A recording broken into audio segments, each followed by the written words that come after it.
സഹോദരങ്ങളെ, ഖുർആനല്ലാത്ത പ്രമാണങ്ങൾ സ്വീകരിക്കേണ്ടതില്ലെന്നും അതിന്റെ കാര്യങ്ങളൊക്കെ വിശദമായി നമ്മൾ പല രംഗത്തും പല സന്ദർഭങ്ങളിലും പല ക്ലാസുകളിലും ചർച്ച ചെയ്തു പോയതാണ്. ഇന്ന് ഖുർആനിന്റെ പഠനം വളരെ കൂടുതൽ നടന്നുകൊണ്ടിരിക്കുന്ന ഒരു കാലഘട്ടത്തിലൂടെയാണ് നാം നീങ്ങിക്കൊണ്ടിരിക്കുന്നത്. വ്യക്തമായി പറഞ്ഞാൽ നമ്മൾ വിചാരിക്കാത്ത കോണുകളിൽ നിന്ന് പോലും ഖുർആനിനെ കുറിച്ചുള്ള ക്ലാസുകളും അത് പഠിക്കേണ്ടതിന്റെ ആവശ്യകതയെക്കുറിച്ചും ഖുർആനല്ലാത്ത പ്രമാണങ്ങളുടെ ബാലിശതയെക്കുറിച്ചും അതിന്റെ പോരായ്മകളെക്കുറിച്ചുമൊക്കെ ഇന്ന് പല ആളുകളും വാർത്താമാധ്യമങ്ങളിലും സോഷ്യൽ മീഡിയകളിലൊക്കെ നമ്മളിപ്പോൾ കണ്ടുകൊണ്ടിരിക്കുന്ന അവസ്ഥയിലൂടെയാണ് നാം മുന്നോട്ട് പോയിക്കൊണ്ടിരിക്കുന്നത്. ഇത് ഖുർആൻ വിശ്വാസികളെ സംബന്ധിച്ച് വളരെ സന്തോഷം നൽകുന്ന, ആഹ്ലാദം നൽകുന്ന കാര്യങ്ങളാണ്. ഞാൻ പറയുന്നത് എന്താണെന്ന് നിങ്ങൾക്ക് മനസ്സിലായിട്ടുണ്ടാവും സൂചനയിൽ നിന്ന്. ഇപ്പൊ കഴിഞ്ഞ ഒരു ക്ലാസ് ഒരു പണ്ഡിതന്റെ 46 മിനിറ്റ് നീണ്ടു നിൽക്കുന്ന ഖുർആനിനെ കുറിച്ചുള്ള ഒരു ക്ലാസ്, ഖുർആനല്ലാത്ത പ്രമാണങ്ങൾ, ഇപ്പോൾ പ്രവാചകന്റെ വിവാഹത്തെ കുറിച്ചുള്ള ഹദീസുകളിൽ വന്ന ചരിത്രങ്ങളൊക്കെ ശരിയല്ലെന്ന് പറയുന്ന ക്ലാസുകൾ, ഇതൊന്നും നമ്മളല്ല ഇപ്പൊ പറയുന്നത്. ഇതൊക്കെ ശരിയാണെന്ന് വാദിച്ചിരുന്ന, ഇവയൊക്കെ ശരിയാണെന്ന് ന്യായീകരിച്ചിരുന്ന, അതിനൊക്കെ തെളിവുകൾ നിരത്തിയിരുന്ന ആളുകൾ തന്നെ ഇതൊന്നും ശരിയല്ലെന്ന് പറയുകയും അതൊക്കെ കെട്ടുകഥകളാണെന്നും പ്രവാചകനെയും ഇസ്ലാമിനെയും അവഹേളിക്കാനുണ്ടായ കെട്ടുകഥകളും ഐതിഹ്യങ്ങളും മിത്തുകളുമാണെന്ന് നമ്മുടെ സഹോദരങ്ങളായ പണ്ഡിതന്മാർ തന്നെ പറയാൻ തുടങ്ങിയത് ഖുർആനെ സംബന്ധിച്ച്, ഖുർആന്റെ പഠിതാക്കളായ നമ്മെ സംബന്ധിച്ച് സന്തോഷകരമായ ഒരു അവസ്ഥയാണ് എന്നാണ് ഞാൻ സൂചിപ്പിക്കുന്നത്. മാത്രമല്ല, ലോകം മൊത്തത്തിൽ ഹദീസുകളെയും കെട്ടുകഥകളെയും തള്ളിക്കളയുന്ന ഒരു അവസ്ഥാവിശേഷത്തിലേക്ക്, ഒരു സാഹചര്യത്തിലേക്കാണ് പോയിക്കൊണ്ടിരിക്കുന്നത്. ഇതിനെ നമുക്ക് തടഞ്ഞു നിർത്താൻ കഴിയില്ല. കാരണം നല്ലത് വരുമ്പോൾ ചീത്തയെ തള്ളുക എന്നുള്ളത് മനുഷ്യരുടെ സ്വഭാവമാണത്.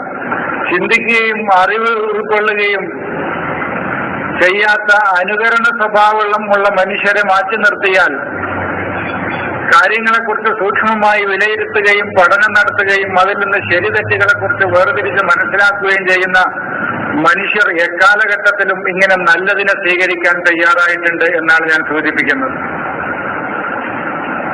നമ്മൾ അത്തരം ആളുകൾ, എനിക്ക് ആ രംഗത്ത് ഉപദേശിക്കാനുള്ളത്, അത്തരം ക്ലാസുകളെടുത്ത് അത്തരം ആളുകളെ നമ്മൾ ഇകഴ്ത്തുന്ന രൂപത്തിൽ സംസാരിക്കേണ്ട ആവശ്യമില്ല. അല്ലെങ്കിൽ അവർ പ്രതിനിധാനം ചെയ്യുന്ന സംഘടന എന്തു പറയുന്നു, അല്ലെങ്കിൽ ഇപ്പൊ നിങ്ങൾക്ക് എന്തു പറയാനുണ്ട് എന്നൊന്നും പറഞ്ഞ് ഇൻസൾട്ട് ചെയ്യേണ്ട, അവരെ മോശമാക്കി ചിത്രീകരിക്കേണ്ട ആവശ്യമില്ല. അതിപ്പോ ഒരു 994 മുമ്പ് എന്നെ വിളിച്ചിട്ട് പറയാണ്, നിങ്ങൾ ഇന്നലെ വരെ എന്തേ പറഞ്ഞിരുന്നു എന്ന് ചോദിച്ചിട്ട് എന്നെ ഇൻസൾട്ട് ചെയ്തിട്ട് കാര്യമല്ല. അപ്പോ ഞാൻ ആമുഖമായി ഈ കാര്യം പറയുന്നത് എന്താണെന്ന് ചോദിച്ചാൽ, ഖുർആൻ ലോകം തിരിച്ചറിയാൻ തുടങ്ങിയിരിക്കുന്നു എന്നുള്ള യാഥാർത്ഥ്യമാണ്. അത് ചില ആളുകൾ ഇങ്ങനെ പ്രത്യക്ഷത്തിൽ പറയുന്ന 1, 2 അല്ലെങ്കിൽ 5, 10 ആളുകളുണ്ടെങ്കിൽ മനസ്സിൽ സൂക്ഷിച്ച് പറയാത്ത 10,000-കണക്കിന് ആളുകളാണ് നമ്മുടെ സമൂഹത്തിൽ നമുക്കിടയിലൂടെ ജീവിക്കുന്നത്. അപ്പൊ ഇതുമായി ചർച്ച ചെയ്യുന്ന പണ്ഡിതന്മാരും അവരുമായി സംസാരിക്കുമ്പോഴുമാണ് ഇവരുടെയൊക്കെ മനസ്സിലുള്ള സംഗതി തന്നെയാണ് ഇതെന്ന് നമുക്ക് തിരിച്ചറിയാൻ കഴിയുന്നത്. അതാണ് ഞാനത് സൂചിപ്പിക്കാൻ കാരണം. മനസ്സിൽ ഈ ആശയം ഒളിപ്പിച്ചു വെക്കുന്ന 10,000-കണക്കിന് ആളുകളാണ് നമ്മുടെ സമൂഹത്തിൽ നമുക്കിടയിൽ ജീവിച്ചുകൊണ്ടിരിക്കുന്നത്. അപ്പൊ ഇത് പെട്ടെന്ന് ഒരു സുപ്രഭാതത്തിൽ പൊട്ടിവിടരുന്നത് പോലെ സംഭവിച്ചിട്ടില്ലെങ്കിലും കാലാന്തരത്തിൽ ഖുർആനിന് ഇവിടെ പുലർന്നേ മതിയാവൂ, അതിവിടെ നടപ്പിലായേ മതിയാവൂ. ഇത് സത്യം ആണ്, ഇത് യാഥാർത്ഥ്യമാണ്. അത് നിങ്ങൾ എഴുതി വെച്ചോളൂ. ഈ ഖുർആനിനെ ലോകത്ത് ഇനി പുലരാതിരിക്കാൻ, ഇനിയും രംഗത്ത് വരാതിരിക്കാൻ കഴിയില്ല. അതിന്റെ സത്യം, അതിന്റെ കാര്യം അങ്ങനെയാണ്. ഇന്ന് വ്യക്തമായ ഒരു വിഷയമൊന്നും ഞാൻ പറയാൻ ഉദ്ദേശിച്ചിട്ടില്ല. എന്റെ കൂടെ വരുന്ന സാറ് 2 ദിവസം മുമ്പ് ഒരു ആയത്ത് സംശയം ചോദിച്ചു. ആ സംശയം പറഞ്ഞുകൊണ്ട് ഞാൻ മറ്റ് വിഷയങ്ങളിലേക്ക് പ്രവേശിക്കാനാണ്, അല്ലെങ്കിൽ നിങ്ങൾക്ക് ഏതെങ്കിലും വിഷയങ്ങൾ അറിയാനുണ്ടെങ്കിൽ ആ വിഷയം പറയാനാണ് ഞാൻ ഉദ്ദേശിക്കുന്നത്. ഇത് സാറ് 2-3 ദിവസം മുമ്പ് എന്നോട് വിഷയം വിളിച്ചു ചോദിച്ചാണ്. നമസ്കാരം സലാത്ത് എന്ന് പറഞ്ഞാൽ നമസ്കാരമല്ല എന്ന് മനസ്സിലായിട്ടുണ്ടെങ്കിൽ 2 കാര്യം ചോദിച്ചു. ഒന്ന് മസ്ജിദ്, ഒന്ന് സലാത്ത്. മസ്ജിദുൽ ഹറാം എന്ന് പറഞ്ഞാൽ അള്ളാഹുവിന്റെ വിധിവിലക്കുകളാണെങ്കിൽ മസ്ജിദുൽ അഖ്സ എന്താണെന്ന് ചോദിച്ചു. അതൊക്കെ നമ്മൾ വിശദീകരിച്ചതാണ്, എന്താണ് മസ്ജിദുൽ അഖ്സ എന്ന്. എന്നാലും അറിയാത്ത ആളുകൾ ഉണ്ടാവും, അവർക്ക് വേണ്ടി ഒന്നുകൂടി പറയാമെന്ന് മാത്രം. പുതിയതായ ആളുകൾ ഉണ്ടാവും. മസ്ജിദ് എന്ന് പറഞ്ഞാൽ തന്നെ പള്ളിയല്ല എന്ന് നമ്മൾ വിശദീകരിച്ചിട്ടുണ്ട്. മസ്ജിദ് എന്ന് പറഞ്ഞാൽ തന്നെ പള്ളിയല്ല. നാം ഏതൊരു ആശയത്തിനാണോ സുജൂദ് ചെയ്യുന്നത്, ഏതൊരു സംഗതിക്കാണോ സുജൂദ് ചെയ്യുന്നത്, ആ ആശയത്തെയാണ് മസ്ജിദ് എന്ന് പറയുന്നത്. ഏതൊരു ആശയത്തിനാണോ നമ്മൾ അനുസരിക്കുന്നത്, ഏതൊരു ആശയത്തിനാണോ നമ്മൾ വഴിപ്പെടുന്നത്, ആ ആശയത്തെ, അള്ളാഹുവിന്റെ ആ കൽപ്പനയെ, ആ ആശയത്തെയാണ് മസ്ജിദ് എന്ന് പറയുന്നത്. ഇത് വ്യക്തമായി നിങ്ങൾ തിരിച്ചറിയണം. ഇതല്ലാതെ, ഈ അർത്ഥമല്ലാതെ ഖുർആനിൽ മസ്ജിദിന് ഒരു കെട്ടിടം എന്നുള്ള അർത്ഥം നിങ്ങൾ എവിടെ വെച്ചാലും ശരിയാവില്ല. ഏത് സ്ഥലത്ത് നിങ്ങൾ മസ്ജിദിന് മണ്ണ്, കല്ലുകൾ കൊണ്ടും സിമന്റുകൾ കൊണ്ടും കോൺക്രീറ്റുകൾ കൊണ്ടും ഉണ്ടാക്കിയ ഒരു കെട്ടിടം എന്നുള്ള അർത്ഥം വിശുദ്ധ ഖുർആനിലെ ഏത് സ്ഥലത്ത് ഏത് വചനത്തിന് വെച്ചാലും ആ അർത്ഥം അവിടെ പൂർണ്ണമായി മനസ്സിലാക്കാൻ കഴിയില്ല.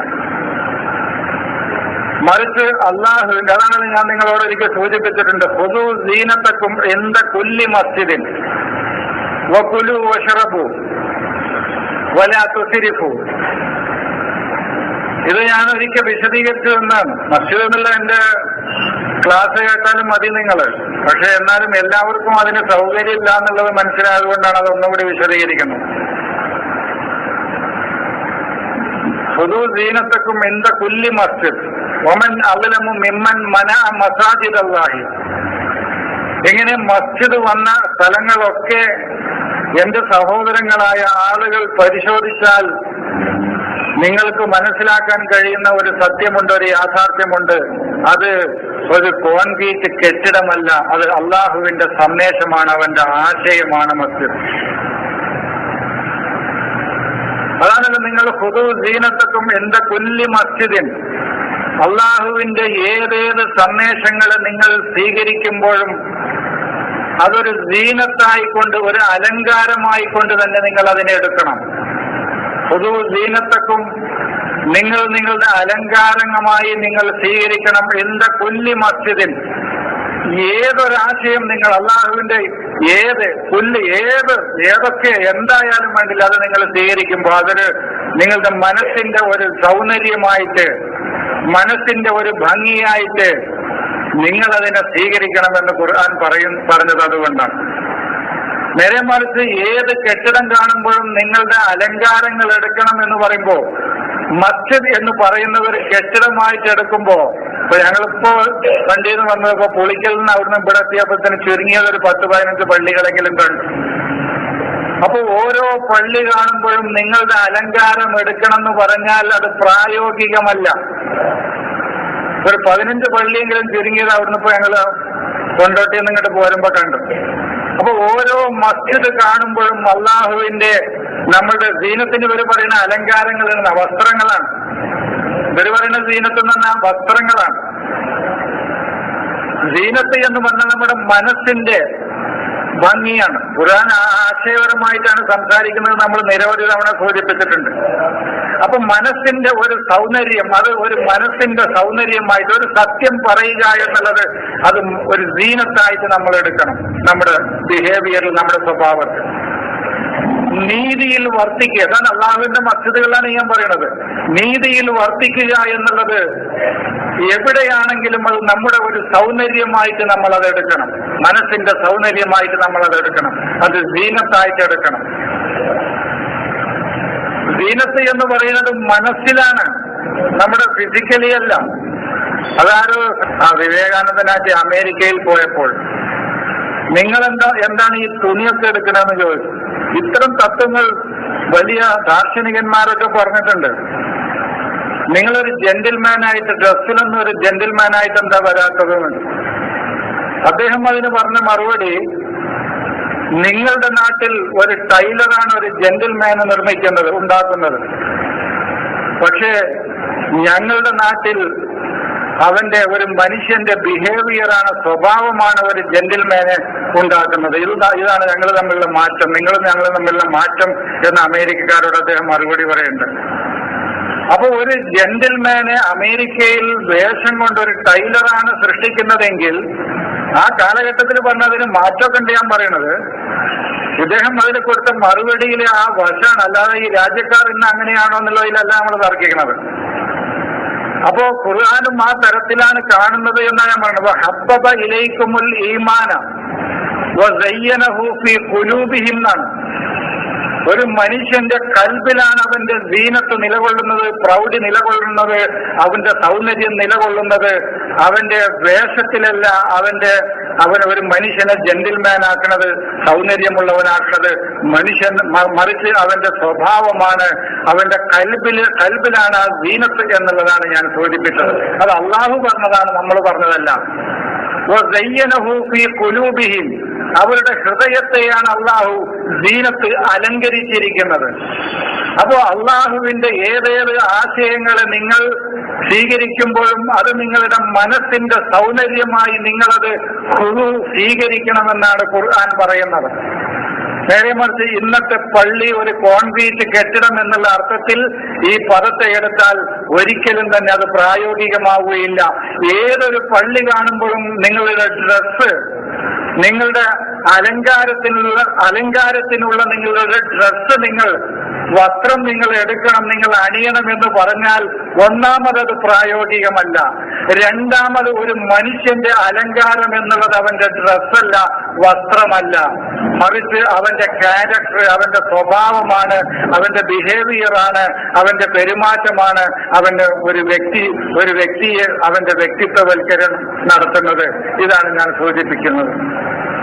അപ്പൊ ഞാൻ എന്നോട് ചോദിച്ച എന്റെ ഒരു സഹോദരന് സാറ് ചോദിച്ച ആ ചോദ്യത്തിന്റെ മാത്രം മറുപടി പറയാം. അത് അദ്ദേഹത്തിന്റെ മാത്രമല്ല, പല ആളുകളുടെയും സംശയമാണെന്ന് എടുത്തുകൊണ്ട് ഞാൻ മറുപടി പറയാം. ഇത് മനസ്സിലാക്കിയ ആളുകൾ എന്നോട് ക്ഷമിക്കണം. ഇത് പല പ്രാവശ്യം സാറ് പറഞ്ഞതാണല്ലോ, ഇനി ഇത് ആവർത്തിക്കണ്ട എന്നുള്ള നിലക്ക് അവരെ നിങ്ങൾ ക്ഷമിക്കുകയും ചെയ്യാം. മസ്ജിദുൽ അഖ്സ എന്ന് പറഞ്ഞാൽ അള്ളാഹുവിന്റെ കൽപ്പനകളുടെ ആത്യന്തികതയാണ് മസ്ജിദുൽ അഖ്സ. അങ്ങേ അറ്റത്തെ ദൈവത്തിന്റെ, അള്ളാഹുവിന്റെ ആശയങ്ങളെയാണ് മസ്ജിദുൽ അഖ്സ എന്ന് പറയുന്നത്. അതാണ് മസ്ജിദുൽ അഖ്സ, ഏറ്റവും അങ്ങേയറ്റത്തുള്ളത്. സൂറത്ത് യാസീനിൽ ഈ അഖ്സ എന്ന വാക്ക് വന്നിട്ടുണ്ട്, നിങ്ങൾ പഠിച്ചിട്ടുണ്ടാവും. വജാഅ റജുലുൻ മിൻ അഖ്സൽ മദീനത്തി, ആ പട്ടണത്തിന്റെ അങ്ങേ അറ്റത്ത് നിന്ന് എന്ന് ഇന്നത്തെ നിലവിലുള്ള അർത്ഥം. ചില പണ്ഡിതന്മാർ പറയുന്നത് സംസ്കാരത്തിന്റെയും നാഗരികതയുടെയും അങ്ങേ അറ്റത്തെത്തിയ ഒരു വ്യക്തി ഓടി വന്നുകൊണ്ട് പറഞ്ഞു, നിങ്ങൾ ഈ ദൂതന്മാരെ പിന്തുടരുക. അതാണ് ഒരു സംസ്കാരത്തിന്റെ, ഒരു മദീനത്ത്, ഒരു ദീനിന്റെ, അതാണ് മദീനത്ത്. ഒരു ദീന് ഉൾക്കൊണ്ട ഒരു സമൂഹം, ഒരു ദീൻ ഉൾക്കൊണ്ട ഒരു വ്യക്തി, അതിന്റെ ആത്യന്തികതയിലെത്തിയ ഒരു വ്യക്തി, അതിന്റെ സ്വതന്ത്രമായ വിഹായത്തിലേക്ക്, സർവസ്വതന്ത്രമായ ഒരു വിഹായത്തിലേക്ക് എത്തിച്ചേർന്ന ഒരു വ്യക്തി ഓടി വന്നുകൊണ്ട് ആ ജനങ്ങളോട് പറഞ്ഞു, യാ ഖൗമി ഇത്തബിഉൽ മുർസലീൻ, എന്റെ ജനങ്ങളെ, ഈ ദൂതന്മാരെ നിങ്ങൾ പിന്തുടരുക, ഈ ദൂതന്മാരെ നിങ്ങൾ പിന്തുടരുക. അതാണ് അഖ്സ എന്ന് പറയുന്നത്. ഏറ്റവും അങ്ങേയറ്റത്തുള്ളത്, ഏറ്റവും അങ്ങേയറ്റത്തെത്തുക, അതാണ് അഖ്സ. അത് ഞാൻ നിങ്ങൾക്ക് മുമ്പ് വിശദീകരിച്ച് തന്നപ്പോ പറഞ്ഞിട്ടുണ്ട്. അറബി ഭാഷയിൽ ഇബാദത്തിന് അർത്ഥം പറയുമ്പോൾ ഇവർ തന്നെ എഴുതുന്ന ഒരു കുറിപ്പുണ്ട്. അക്സ ഗായത്ത തദല്ലുലി വൽ ഖുളൂഇ. ഇതാണ് ഇബാദത്തിന്റെ പറയാം. അക്സ ഗായത്ത തദല്ലുലി വൽ ഖുളൂഇ, വിനയത്തിന്റെയും താഴ്മയുടെയും അങ്ങേ അറ്റത്തുള്ള അവസ്ഥയിൽ എത്തുന്നതിനെയാണ് ഇബാദത്ത് എന്ന് പറയുക എന്ന് അറബി തഫ്സീർ ഗ്രന്ഥങ്ങളിൽ എഴുതി വെച്ചിട്ടുണ്ട്. അത് ഈ അക്സ പഠിപ്പിക്കാനാണ്, അല്ലാതെ ആ ഇബാദത്ത് പഠിപ്പിക്കാനല്ല ഞാൻ ആ ഇബാദത്ത് ഉദ്ധരിച്ചത്. അക്സ എന്ന് പറഞ്ഞാൽ അങ്ങേ അറ്റം. അപ്പൊ അള്ളാഹുവിന്റെ വിധിവിലക്കുകളുടെ ഹറാം എന്ന് പറഞ്ഞാൽ പ്രോഹിബിഷൻ, നിരോധനങ്ങൾ എന്നാണ്. ഹറാം എന്ന് പറഞ്ഞാൽ വിലക്കുകൾ എന്നാണ്. അപ്പൊ അള്ളാഹുവിന്റെ വിലക്കുകളുടെ ആശയത്തിൽ നിന്ന് ഒരു മനുഷ്യനെ, അവന്റെ കൽപ്പനകൾക്ക് വിധേയപ്പെട്ട് കഴിയുന്ന ഒരു മനുഷ്യന് അവന്റെ വിലക്കുകളുടെ, അള്ളാഹുവിന്റെ ആശയങ്ങളിൽ നിന്ന് ആദ്യം വിലക്കുകൾ, ആ വിലക്കുകളാണ് ആദ്യം പാലിക്കേണ്ടതെന്ന് ഞാൻ നിങ്ങളോട് ഒരിക്കലല്ല പല പ്രാവശ്യം ഞാൻ സൂചിപ്പിച്ചിട്ടുണ്ട്. ഒരു മനുഷ്യൻ ആദ്യം വിലക്കുകളാണ് പാലിക്കേണ്ടത്. ആ വിലക്കുകൾ പാലിച്ചാലേ അവന് കൽപ്പനകൾ അനുസരിക്കാൻ കഴിയുള്ളൂ. നെഹി പാലിച്ചാലേ അമ്ര ഉൾക്കൊള്ളാൻ കഴിയുള്ളൂ എന്നർത്ഥം. അത് ഞാൻ ഉദാഹരണത്തിലൂടെ നിങ്ങളെ പഠിപ്പിച്ചിട്ടുണ്ട്. ഇനി ഞാൻ ആ ഉദാഹരണങ്ങളൊന്നും ആവർത്തിക്കുന്നില്ല. അപ്പൊ ഇങ്ങനെ നെഹി, വിലക്കുകളുടെ കൽപ്പനകളിൽ നിന്ന്, അള്ളാഹുവിന്റെ സന്ദേശങ്ങളിൽ നിന്ന് അവന്റെ സന്ദേശങ്ങളുടെ ആത്യന്തികതയിലേക്ക് ഒരു മനുഷ്യനെ കൊണ്ടുപോവുകയാണ് അറിവില്ലായ്മയുടെ കാലഘട്ടത്തിൽ. അതാണ് സുബ്ഹാനല്ലദീ അസ്റാ ബി അബ്ദിഹി ലൈലൻ മിനൽ മസ്ജിദിൽ ഹറാമി ഇലൽ മസ്ജിദിൽ അഖ്സ. അവിടെ എത്തുമ്പോഴാണ് അള്ളാഹുവിന്റെ ദൃഷ്ടാന്തങ്ങളെ കുറിച്ച് അവൻ തിരിച്ചറിയുന്നത്. അവന്റെ ആയാത്തുകൾ അവൻ കാണുക എന്ന് പറഞ്ഞാൽ അവൻ തിരിച്ചറിയുക. കാണുക എന്ന് പറഞ്ഞാൽ ഈ നഗ്നനേത്രങ്ങൾ കൊണ്ട് കാണലല്ലാതെ ഞാൻ പലപ്പോഴും പഠിപ്പിച്ചിട്ടുണ്ട്. മനസ്സിലാക്കലാണ്, അതിന്റെ ഉൾക്കൊള്ളലാണ്. അപ്പൊ അള്ളാഹുവിന്റെ ആയാത്തുകൾ ലിനുരിയഹുമിൻ ആയാത്തിന, ദൈവത്തിന്റെ ദൃഷ്ടാന്തങ്ങൾ എന്തൊക്കെയാണെന്നും, എന്താണ് ദൈവമെന്നും എന്താണ് അള്ളാഹു എന്നും, അവന്റെ മഹത്വം എന്താണെന്നും അവന്റെ ദൃഷ്ടാന്തങ്ങൾ എന്തൊക്കെയാണെന്നും ഒരു മനുഷ്യൻ ബോധ്യപ്പെടുകയും തിരിച്ചറിയുകയും അവന് മനസ്സിലാക്കുകയും ചെയ്യാൻ വേണ്ടിയിട്ട് ഒരു മനുഷ്യന് വിലക്കുകളുടെ, അള്ളാഹുവിന്റെ ആശയത്തിൽ നിന്ന്, വിലക്കുകളുടെ, അള്ളാഹുവിന്റെ ആശയത്തിന്റെ സന്ദേശങ്ങളുടെ, കൽപ്പനകളുടെ ആത്യന്തികതയിലേക്ക് തന്റെ ദാസനെ കൊണ്ടുപോയ അള്ളാഹുവിന്റെ മഹത്വത്തെ നിങ്ങൾ ഇവിടെ സ്ഥാപിക്കേണ്ടതുണ്ട്. അതാണ് സുബ്ഹാന, നിങ്ങൾ ഇവിടെ സ്ഥാപിക്കണം ദൈവത്തിന്റെ മഹത്വം. അള്ളാഹ് പരിശുദ്ധി എന്നല്ല, അള്ളാഹുവിന്റെ മഹത്വം നിങ്ങൾ ഇവിടെ സ്ഥാപിക്കേണ്ടതുണ്ട്. അതാണ് സുബ്ഹാന എന്ന്. അങ്ങനെ ഒബിൽ മസ്തർ ഒരു കൽപ്പനക്ക് ഉപയോഗിക്കും ഖുർആനിൽ. ഒബിൽ വാലിദൈനി ഇഹ്സാൻ എന്ന് പറഞ്ഞാൽ അഹ്സിൻ എന്നാണ്, അഹ്സിനു എന്നാണ് അതിന്റെ അർത്ഥം. മാതാപിതാക്കൾക്ക് നന്മ ചെയ്യൽ എന്ന് മസ്തറാണെങ്കിലും നന്മ ചെയ്യണം എന്നുള്ള കൽപ്പനയാണ് അവിടെ. ഇങ്ങനെ മസ്തറുകൾ കൽപ്പനകൾക്ക് ഉപയോഗിക്കുന്ന രീതി ഖുർആനിലുണ്ട്. അല്ലാതെ സുബ്ഹാന അള്ളാഹുവിനാണ് പരിശുദ്ധി എന്നല്ല. അള്ളാഹുവിന്റെ മഹത്വവും പരിശുദ്ധിയും നിങ്ങൾ ഇവിടെ സ്ഥാപിക്കേണ്ടതുണ്ട് എന്നാണ് ആ പറഞ്ഞതിന്റെ അർത്ഥം. എന്തുകൊണ്ട് സ്ഥാപിക്കേണ്ടതുണ്ട്? ഇങ്ങനെ മസ്ജിദുൽ ഹറമിൽ നിന്ന്, വിലക്കുകളുടെ, അള്ളാഹുവിന്റെ ആശയത്തിൽ നിന്ന്, നിരോധനങ്ങളിൽ നിന്ന്, നിരോധനങ്ങളുടെ കൽപ്പനകളിൽ നിന്നും ആശയങ്ങളിൽ നിന്നും കൽപ്പനകളുടെ ആത്യന്തികതയിലേക്ക് തന്റെ ആ ദാസനെ അറിവില്ലായ്മയുടെ കാലഘട്ടത്തിൽ കൊണ്ടുപോയ അള്ളാഹുവിന്റെ മഹത്വത്തെ നിങ്ങൾ ഇവിടെ സ്ഥാപിച്ചെടുക്കണം എന്നാണ് സൂറത്ത് ഇസ്രാഈലിന്റെ 1-ാമത്തെ വചനത്തിൽ പറയുന്നത്. അതാണ് മസ്ജിദുൽ അഖ്സ, അങ്ങേ അറ്റത്തെ ആശയം, ഏറ്റവും ആത്യന്തികമായ ആശയം അള്ളാഹുവിൻ്റെത്. നിങ്ങൾ മസ്ജിദ് എവിടെ വെച്ചോളൂ, ഏത് മസ്ജിദിന്റെ ആയത്ത് ചോദിച്ചോളൂ, ഞാൻ പറയാം. ഇതല്ലാതെ, ഈ അർത്ഥമല്ലാതെ ശരിയാവൂല. ഈ അർത്ഥമല്ലാതെ കോൺക്രീറ്റ് കെട്ടിടം എന്ന് മസ്ജിദിന് ശരിയാവുകയില്ല. ഇത് ഇന്ന് നിങ്ങൾ കേൾക്കാനോ നമുക്ക് മനസ്സിലാക്കാനോ പ്രയാസം തോന്നിയെങ്കിലും വർഷങ്ങൾ എഴുതി വെച്ചോളൂ, ഇത് ലോകം എടുക്കാതിരിക്കാൻ പറ്റൂല. ഖുർആനുമായിട്ട് മുന്നോട്ട് പോവുകയാണെങ്കിൽ ലോകത്തിന് ഇത് പറയാതിരിക്കാൻ കഴിയില്ല. ഞാനും നിങ്ങളൊക്കെ പോയി എന്ന് വരും. കാലം ആർക്കു വേണ്ടിയും കാത്തു നിൽക്കുകയില്ല. അത് അതിന്റെ അള്ളാഹുവിന്റെ പ്രകൃതിദത്തമായ നിയമങ്ങൾ മുന്നോട്ട് പോയിക്കൊണ്ടിരിക്കും. അതിൽ പലതും ഇവിടെ നിലനിൽക്കും, പലതും മാറിക്കൊണ്ടിരിക്കും. മാറ്റത്തിന് വിധേയമാകാത്ത ഒന്നും ഈ പ്രപഞ്ചത്തിലില്ല. പക്ഷെ ഈ യാഥാർത്ഥ്യം ലോകം തിരിച്ചറിയാതിരിക്കാൻ കഴിയില്ല. ലോകത്തിന് ഈ സത്യം തിരിച്ചറിയാതിരിക്കാൻ കഴിയില്ല. ഈ സത്യം ലോകത്തോട് നമുക്ക് പറയാതിരിക്കാനും കഴിയില്ല. കാരണം താൽക്കാലികമായ ജീവിതത്തിന് വേണ്ടി ഖുർആനിന്റെ അള്ളാഹുവിന്റെ പച്ചയായ യാഥാർത്ഥ്യങ്ങളെ ലോകത്തോട് പറയാതിരുന്നിട്ട് കാര്യമില്ല. ലോകം ഇത് തിരിച്ചറിയുന്ന ഒരു കാലഘട്ടം ഇവിടെ വരും എന്നുള്ളത്, സത്യമായി പുലരും എന്നുള്ളത് യാഥാർത്ഥ്യമാണ്. ഈ യാഥാർത്ഥ്യത്തെ, ഈ സത്യത്തെ തടഞ്ഞു വെക്കാൻ കഴിയില്ല. ഒരു മലവെള്ളപ്പാച്ചിലിൽ വരുന്ന ശക്തമായ ഒഴുക്കിന് ചെറിയ ചെറിയ തടസ്സങ്ങൾ കെട്ടിയിട്ട് അതിനെ നിർത്താൻ കഴിയില്ല. അതാണ് പരിശുദ്ധ ഖുർആൻ. പരിശുദ്ധ ഖുർആനിന്റെ സന്ദേശങ്ങളെ ചെറിയ ചെറിയ തടസ്സങ്ങൾ സൃഷ്ടിച്ചുകൊണ്ട് അതിനെ താൽക്കാലികമായി നിയന്ത്രിക്കാമെന്നല്ലാതെ ശാശ്വതമായി അതിനെ തടഞ്ഞു നിർത്താൻ കഴിയില്ല എന്നുള്ള യാഥാർത്ഥ്യം ലോകം തിരിച്ചറിഞ്ഞുകൊണ്ടിരിക്കുകയാണ്. അതാണ് ആ രംഗത്ത്. ഇനി മസ്ഊദ് എന്നുള്ള രംഗത്ത് ഏതെങ്കിലും വചനങ്ങൾ നിങ്ങൾക്ക് അറിയാത്തതുണ്ടെങ്കിൽ ചോദിക്കാം, അത് ഞാൻ പറഞ്ഞു തരാം.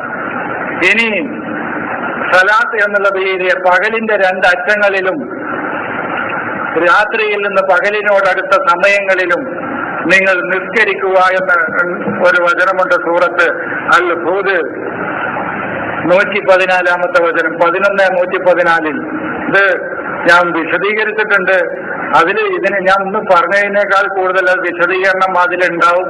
അത് നിങ്ങൾ കേൾക്കണം. എന്നാലും ഇന്ന് ഞാൻ കുറച്ച് പറയാം അതിനെക്കുറിച്ച്.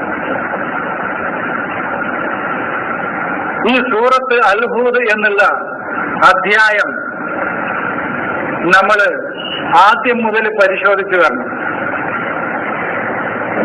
ഇതില് ആദ്യത്തെ 12 വരെ അള്ളാഹുവിന്റെ കൽപ്പനകളുടെ അടിസ്ഥാനമാക്കിക്കൊണ്ടാണ് പറയുന്നത്. ആദ്യത്തെ 12 വചനങ്ങൾ സൂറത്ത് അൽ ഹൂദ് അള്ളാഹുവിന്റെ സന്ദേശത്തെ കുറിച്ചാണ് പറയുന്നത്.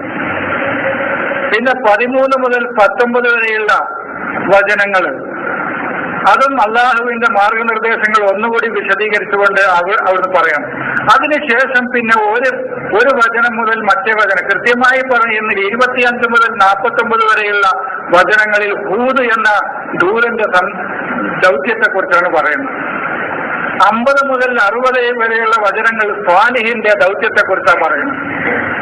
61 മുതൽ 67 വരെ ഇബ്രാഹിം നബിയുടെ ദൗത്യത്തെ കുറിച്ചാണ് പറയുന്നത്.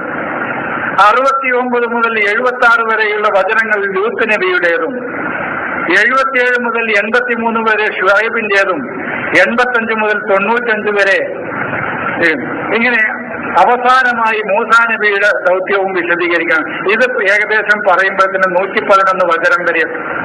അപ്പൊ ഞാൻ പറയുന്ന ആദ്യത്തെ കുറച്ച് വചനങ്ങൾ അള്ളാഹുവിന്റെ മാർഗനിർദ്ദേശങ്ങളെ കുറിച്ച് പറയുന്നു, അത് നടപ്പിലാക്കേണ്ടതിനെ കുറിച്ച് പറയുന്നു, അതിന്റെ ആവശ്യകതയെക്കുറിച്ച് സമൂഹത്തെ ബോധ്യപ്പെടുത്തുന്നു.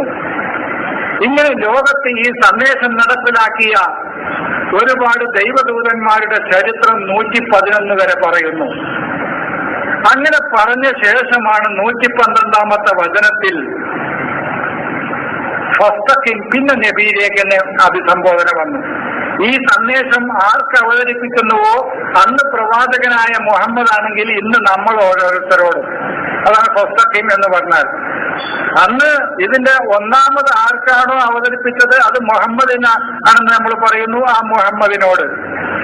ഇന്ന് ഇത് വായിക്കുന്ന നമ്മൾ ഓരോരുത്തരോടും പറയാണ്. പിന്നെ ഈ ചരിത്രം നമ്മുടെ മുന്നിൽ വെച്ചുകൊണ്ട് ഫസ്തഖീം കമാ ഉമിർത, നിന്നോട് എന്ത് കൽപ്പിച്ചുവോ നീ അതിൽ ഉറച്ചു നിൽക്കുക. ഇസ്തഖീം, നിൽക്കാൻ വേണ്ടി ശ്രമിക്കുക. അങ്ങനെ ആണെങ്കിൽ പറ ഇസ്തഖാമെന്ന് തന്നെ നിൽക്കാൻ വേണ്ടി ശ്രമിക്കാനേ പറ്റുള്ളൂ. പൂർണ്ണമായിട്ടും അതിൽ നിൽക്കാൻ കഴിയില്ല. അത് അല്ലാഹു ആ പദത്തെ മാറ്റിയത് ഞാൻ ചിലപ്പോൾ ഇങ്ങനെ ഇരുന്ന് ആലോചിക്കും. അല്ലാഹു ചില പദങ്ങളെ ചില സന്ദർഭത്തിനനുസരിച്ച് മാറ്റുന്നത് ഇങ്ങനെ ആലോചിച്ചിട്ട് പഠിത്തോന്റെ ഒരു കാരുണ്യം ഇങ്ങനെ ഞാൻ അപ്പൊ ഇരുന്ന് ഇങ്ങനെ ചിന്തിക്കും. അല്ലാഹു ഭയങ്കര കാരുണ്യവാനാണ്. കാരണം നേരെ ചൊവ്വേ അള്ളാഹുവിന്റെ പരിപൂർണമായി നേരെ ചൊവ്വേ അള്ളാഹുവിന്റെ ദീനിൽ നിൽക്കാൻ കഴിയില്ല. ഒരു മനുഷ്യനും കഴിയില്ല, പൂർണ്ണമായിട്ട് നിൽക്കാൻ കഴിയില്ല. അതുകൊണ്ടാണ് ഇസ്തഖിന്നായത്. ഒരു ക്രിയയുടെ മുമ്പിൽ അലിഫും സീനും താവും വന്ന അതിനുവേണ്ടി പരമാവധി ശ്രമിക്കുക എന്നുള്ളതാണ് അർത്ഥം. ഇന്നല്ലദീന ഖാലു റബ്ബുനല്ലാ സുമ്മസ്തഖാമൂന്നാണ്. സുമ്മ കാമൂന്നല്ല, പിന്നീട് അതിൽ നിലകൊണ്ടവർന്നല്ല. ഇസ്ത വന്ന അതിനുവേണ്ടി ശ്രമിക്കുക, ഇസ്തഹാന സഹായം തേടുക. ഇസ്തഗ്ഫറ പൊറുക്കലിനെ തേടുക,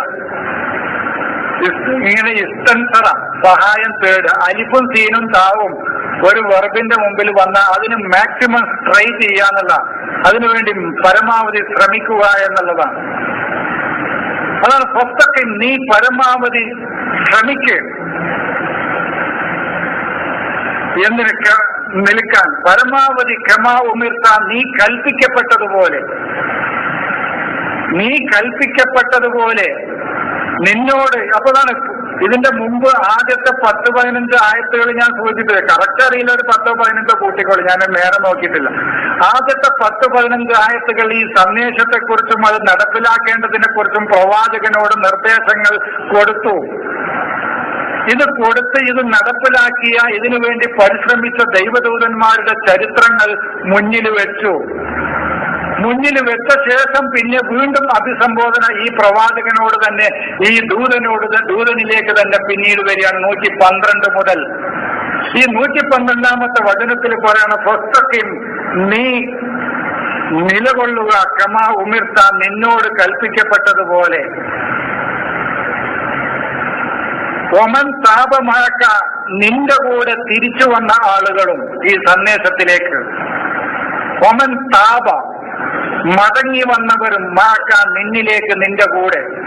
ഈ സന്ദേശത്തിലേക്ക് നിന്നോടൊപ്പം വന്ന ആളുകളും നീയും കൽപ്പിക്കപ്പെട്ടതുണ്ടോ? ആ കൽപ്പിക്കപ്പെട്ട കാര്യങ്ങളിൽ എന്താ കൽപ്പിക്കപ്പെട്ടതെന്ന് നമുക്കറിയാം. എന്താ കൽപ്പിക്കപ്പെട്ടത്? ഇന്നല്ലാഹ യഅ്മുറു ബിൽ അദ്ലി വൽ ഇഹ്സാൻ, നീതി നടപ്പാക്കാനും നന്മ ചെയ്യാനുമാണ് അള്ളാഹു കൽപ്പിക്കുന്നത്. ഇങ്ങനെ അള്ളാഹു കൽപ്പിക്കുന്ന കാര്യങ്ങൾ എന്തൊക്കെയാണ്? അൻതഅദ്ദുൽ അമാനാത്തി ഇലാ അഹ്ലിഹാ, വേറൊരു കൽപ്പന. ഇങ്ങനെ നിരവധി കൽപ്പന ഖുർആനിലുണ്ട്. അവകാശങ്ങൾ അതിന്റെ ആളുകളിലേക്ക് തന്നെ തിരിച്ചു കൊടുക്കണം കൽപ്പന. ഇങ്ങനെ നിരവധി ഖുർആൻ അള്ളാഹുവിന്റെ അമ്രുണ്ട്. ആരോനോട് ചോദിച്ചപ്പോൾ പറഞ്ഞു, അതിപ്പോ കുറച്ച് താത്വികമായ നൽകുക. മുഹമ്മദ് നബിയുടെ മനസ്സിലേക്ക് അള്ളാഹു ഇട്ടുകൊടുക്കുന്ന ചിന്തകളാണ് ഈ സന്ദേശമെങ്കിൽ ഒരു മനുഷ്യന് ആയുധമെടുത്ത് കലിതുള്ളാനും അള്ളാഹു തന്നെയല്ലേ ഇട്ടുകൊടുക്കുന്നത്. അത് അള്ളാഹു അല്ല, അത് പിശാചാണ്. ഇട്ടുകൊടുക്കുന്നത്. അള്ളാഹു എന്താ കൽപ്പിക്കാന്ന് ഖുർആൻ പറഞ്ഞിട്ടുണ്ട്. അള്ളാഹു നന്മയെ കൽപ്പിക്കൂ, തിന്മ കൽപ്പിക്കൂല. ഒരാൾക്ക് ഒരു വാളെടുത്ത് ഒരാളെ വെട്ടാനാ തോന്നണമെങ്കിൽ അത് അള്ളാഹു അല്ല തോന്നിപ്പിക്കുന്നത്, അത് ശൈത്താനാ. ഇന്നല്ലാഹ ലാ യഅ്മുറു ബിൽ, അള്ളാഹു ഒരിക്കലും അതിലും ഇഹ്സാനുമല്ലാതെ ഒന്നും കൽപ്പിക്കുകയില്ല. ഇന്നമാ യഅ്മുറുക്കും ബിസ്സൂഇ വൽ ഫഹ്ശാഇ, നിങ്ങളോട് സൂവും ഫഹ്ശാവും കൽപ്പിക്കുന്നത് പിശാച് മാത്രമാണ്, അള്ളാഹു കൽപ്പിക്കുകയില്ല. അത് വളരെ വ്യക്തമല്ലേ? ആരോ ഒരാൾക്ക് തോന്നുകയാണ് വാളെടുത്തിട്ട് ഹാലിളകിയിട്ട് ആൾക്കാരെ വെട്ടാൻ ഒരാൾക്ക് തോന്നിയാൽ അത് അള്ളയല്ലേ? അതല്ലല്ല, അത് അവനിലുള്ള പിശാചാണ്. പിശാചുക്കൾ യൂഹൂന ബഅ്ദുഹും ഇലാ ബഅ്ദിൻ സുഖ്റുഫൽ ഖൗലി ഊറൂറ എന്ന് പറഞ്ഞു. പിശാചുക്കൾ അവർ പരസ്പരം വാഗ്ദാനങ്ങളും വഹീകളും കൊടുക്കുന്നു. എങ്ങനെ? സുഖ്റുഫൽ ഖൗലി, പിന്നെ അവരെ കണ്ണഞ്ചിപ്പിക്കുന്ന വാക്കുകളെ കൊണ്ട്, ഊറൂറ വഞ്ചനാത്മകമായ വാക്കുകളെ കൊണ്ടും. അള്ളാഹ്ക്ക് വഞ്ചനാത്മകമായ വാഗ്ദാനങ്ങളോ കൽപ്പനകളോ അള്ളാഹുവിന് നൽകാൻ കഴിയില്ല. അള്ളാഹുവിന് യാഥാർത്ഥ്യങ്ങളും സത്യമായ കാര്യങ്ങളും നന്മയും മാത്രമേ അള്ളാഹുവിന് ലോകത്തിന് കൊടുക്കാൻ കഴിയൂ. അള്ളാഹു ഒരിക്കലും വഞ്ചനാത്മകമായ വാഗ്ദാനങ്ങൾ നൽകിയില്ല. ആളുകളെ കണ്ണഞ്ചിപ്പിക്കുന്ന മോഹന വാഗ്ദാനങ്ങൾ അള്ളാഹുവിന് നൽകാനില്ല.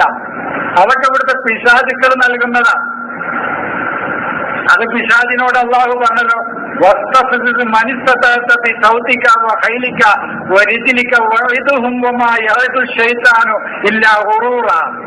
പിശാച് വെറും മിഥ്യയായ വാഗ്ദാനങ്ങൾ മാത്രമേ കൊടുക്കൂ, യാഥാർത്ഥ്യങ്ങൾ പിശാച് കൊടുക്കുകയില്ല.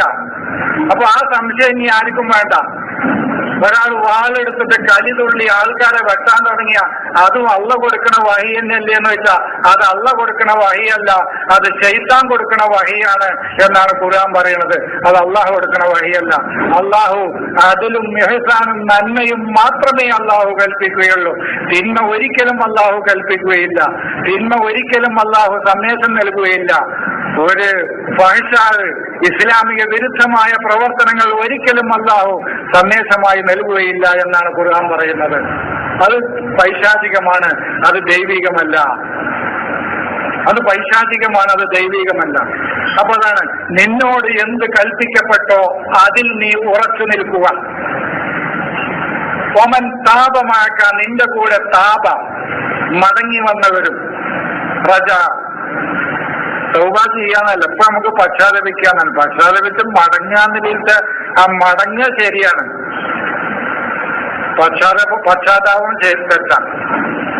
ദൈവത്തിന്റെ വചനത്തിലേക്ക് തിരിച്ചു വരിക, അതാണ് താപ. നിങ്ങൾ തന്നെ മനസ്സിലാക്കിക്കോളി, ഒരു സംശയമല്ല. ഒമൻ താപമാക്കാം അതിന്റെ അല്ലെങ്കിൽ ഇവിടെ പശ്ചാത്തപിക്കാന്ന് ഈ താപക്ക് കൊടുക്കുകയാണെങ്കിൽ അള്ളാഹും പശ്ചാത്തപിക്കുന്നവരാണെന്ന് പറയേണ്ടി വരും. ഇന്നഹു ഹുവ തവ്വാബുർ റഹീം, അള്ളാഹിനെ കുറിച്ച് പറയാണ്. അള്ള പശ്ചാത്തപിക്കുന്നവനാണ്. എവിടുന്ന വാക്ക് മാറ്റിയ ഖുർആന്റെ അപ്പുറത്ത് ചവിട്ടിയ ഇതിന് പൊങ്ങി നിൽക്കും. ഇതാണ് ഖുർആന്റെ ഒരു മഹത്വം. അതാണ് ഈ പടക്കണത്തണ്ടില്ലേ, ഒരു ഭാഗത്ത് ചവിട്ടുമ്പോൾ മറ്റതിന് പോകും. ഇത് രണ്ട് ഭാഗം കൂടിയും ചവിട്ടിയ നടുവിലാണ് പൊട്ടും, അതിന്റെ ഉണ്ടാവുക. ഇത് സംഗതികളാണ്. അപ്പൊ താബ എന്ന് പറയുന്ന ക്രിയക്ക് പശ്ചാത്തപിക്കുക എന്ന അർത്ഥം വെച്ചാൽ അള്ളാഹു തൗവാബാണെന്ന് പറയുമ്പോൾ അള്ളാഹു പശ്ചാത്തപിക്കുന്നവനാണെന്ന് പറയേണ്ടത്.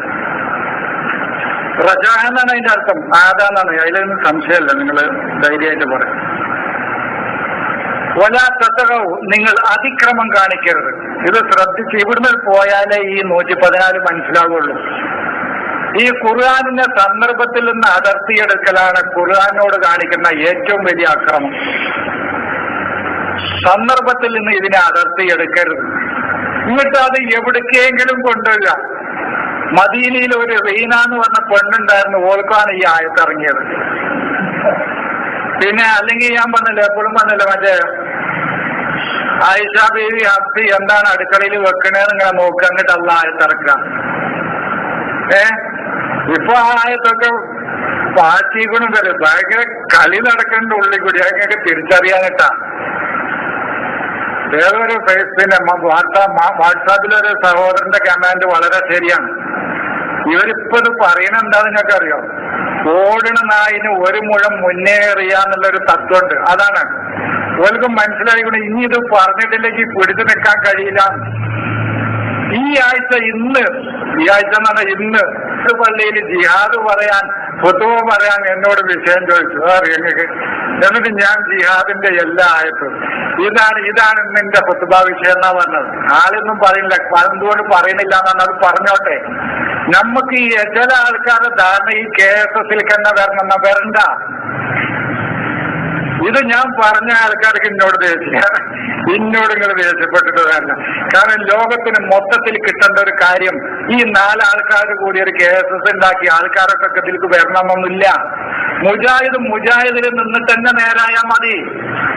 സുന്നിയിൽ നിന്നിട്ട് നേരായാൽ മതി. ജമാഅത്തിൽ നിന്ന് നേരായാൽ മതി.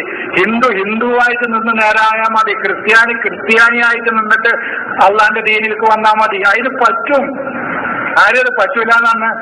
ഹിന്ദുവിന് ഹിന്ദുവായി നിന്നിട്ട് സത്യം പറയാൻ സാധിക്കും. ഹിന്ദുവിന് ഹിന്ദുവായി നിന്നിട്ട് നീതി നടപ്പിലാക്കാൻ കഴിയും. ഹിന്ദുവിന് ഹിന്ദുവായി നിന്നിട്ട് സമൂഹത്തിന് വേണ്ടി നന്മ ചെയ്യാൻ അയാൾക്ക് സാധിക്കും. അയാളെ വേഷവിധാനങ്ങൾ മാറ്റി സുന്നത്ത് കഴിച്ചിട്ട് കൊണ്ടുവന്ന ദയവ് ചെയ്തിട്ട് ഇത് നാളെ കിട്ടൂല. അതാണ് ഞാൻ പറയുന്നത്. ഇതൊന്നും പ്രായോഗികമല്ല. ആ ഹിന്ദുവിനോട് മനെ നിങ്ങൾ അവിടെ തന്നെ നിന്നു. പക്ഷെ ഇന്നലെ വരെ ഉണ്ടായിരുന്ന നിന്റെ ആറ്റിറ്റ്യൂഡ് മാറ്റുക. ഇന്നലെ വരെ നീ അനീതിയാണ് പ്രവർത്തിച്ചിരുന്നതെങ്കിൽ നീതി പ്രവർത്തിക്കുക. ഇന്നലെ വരെ നീ അസത്യമാണ് പറഞ്ഞിരുന്നതെങ്കിൽ സത്യം പറയുക. ഇന്നലെ വരെ നീ അക്രമമാണ് പ്രവർത്തിച്ചിരുന്നുവെങ്കിൽ നീ നിന്റെ മനസ്സിന്റെ ക്രമത്തിലേക്ക് പോവുക. അതാണ് ബാലൻസ്. അതെന്റെ ബാലൻസ് തെറ്റലാണ് അക്രമത്തിലേക്ക് പോകൽ. ഇങ്ങനെ ഓരോന്നും അവനെ പറഞ്ഞു മനസ്സിലാക്കുക. ഗോപാലനായി തന്നെ നിന്നോ? നീ ദേവദാസായി തന്നെ നിന്നോ?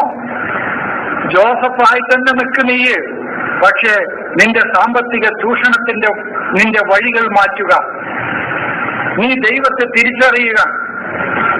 നിത്യയായ വാഗ്ദാനങ്ങളും നിത്യയായ പൊള്ളയായ വാഗ്ദാനങ്ങളും സമൂഹത്തിന് കൊടുക്കാതിരിക്കുക. യാഥാർത്ഥ്യങ്ങൾ അവർക്ക് കൊടുക്കുക. അതാണ് പൊള്ളയായ വാഗ്ദാനങ്ങൾ ആ പുരോഹിതനോട് പറയാം. വെറുതെ ഇങ്ങനെ ആളെ മെരട്ടാൻ നിൽക്കണ്ട.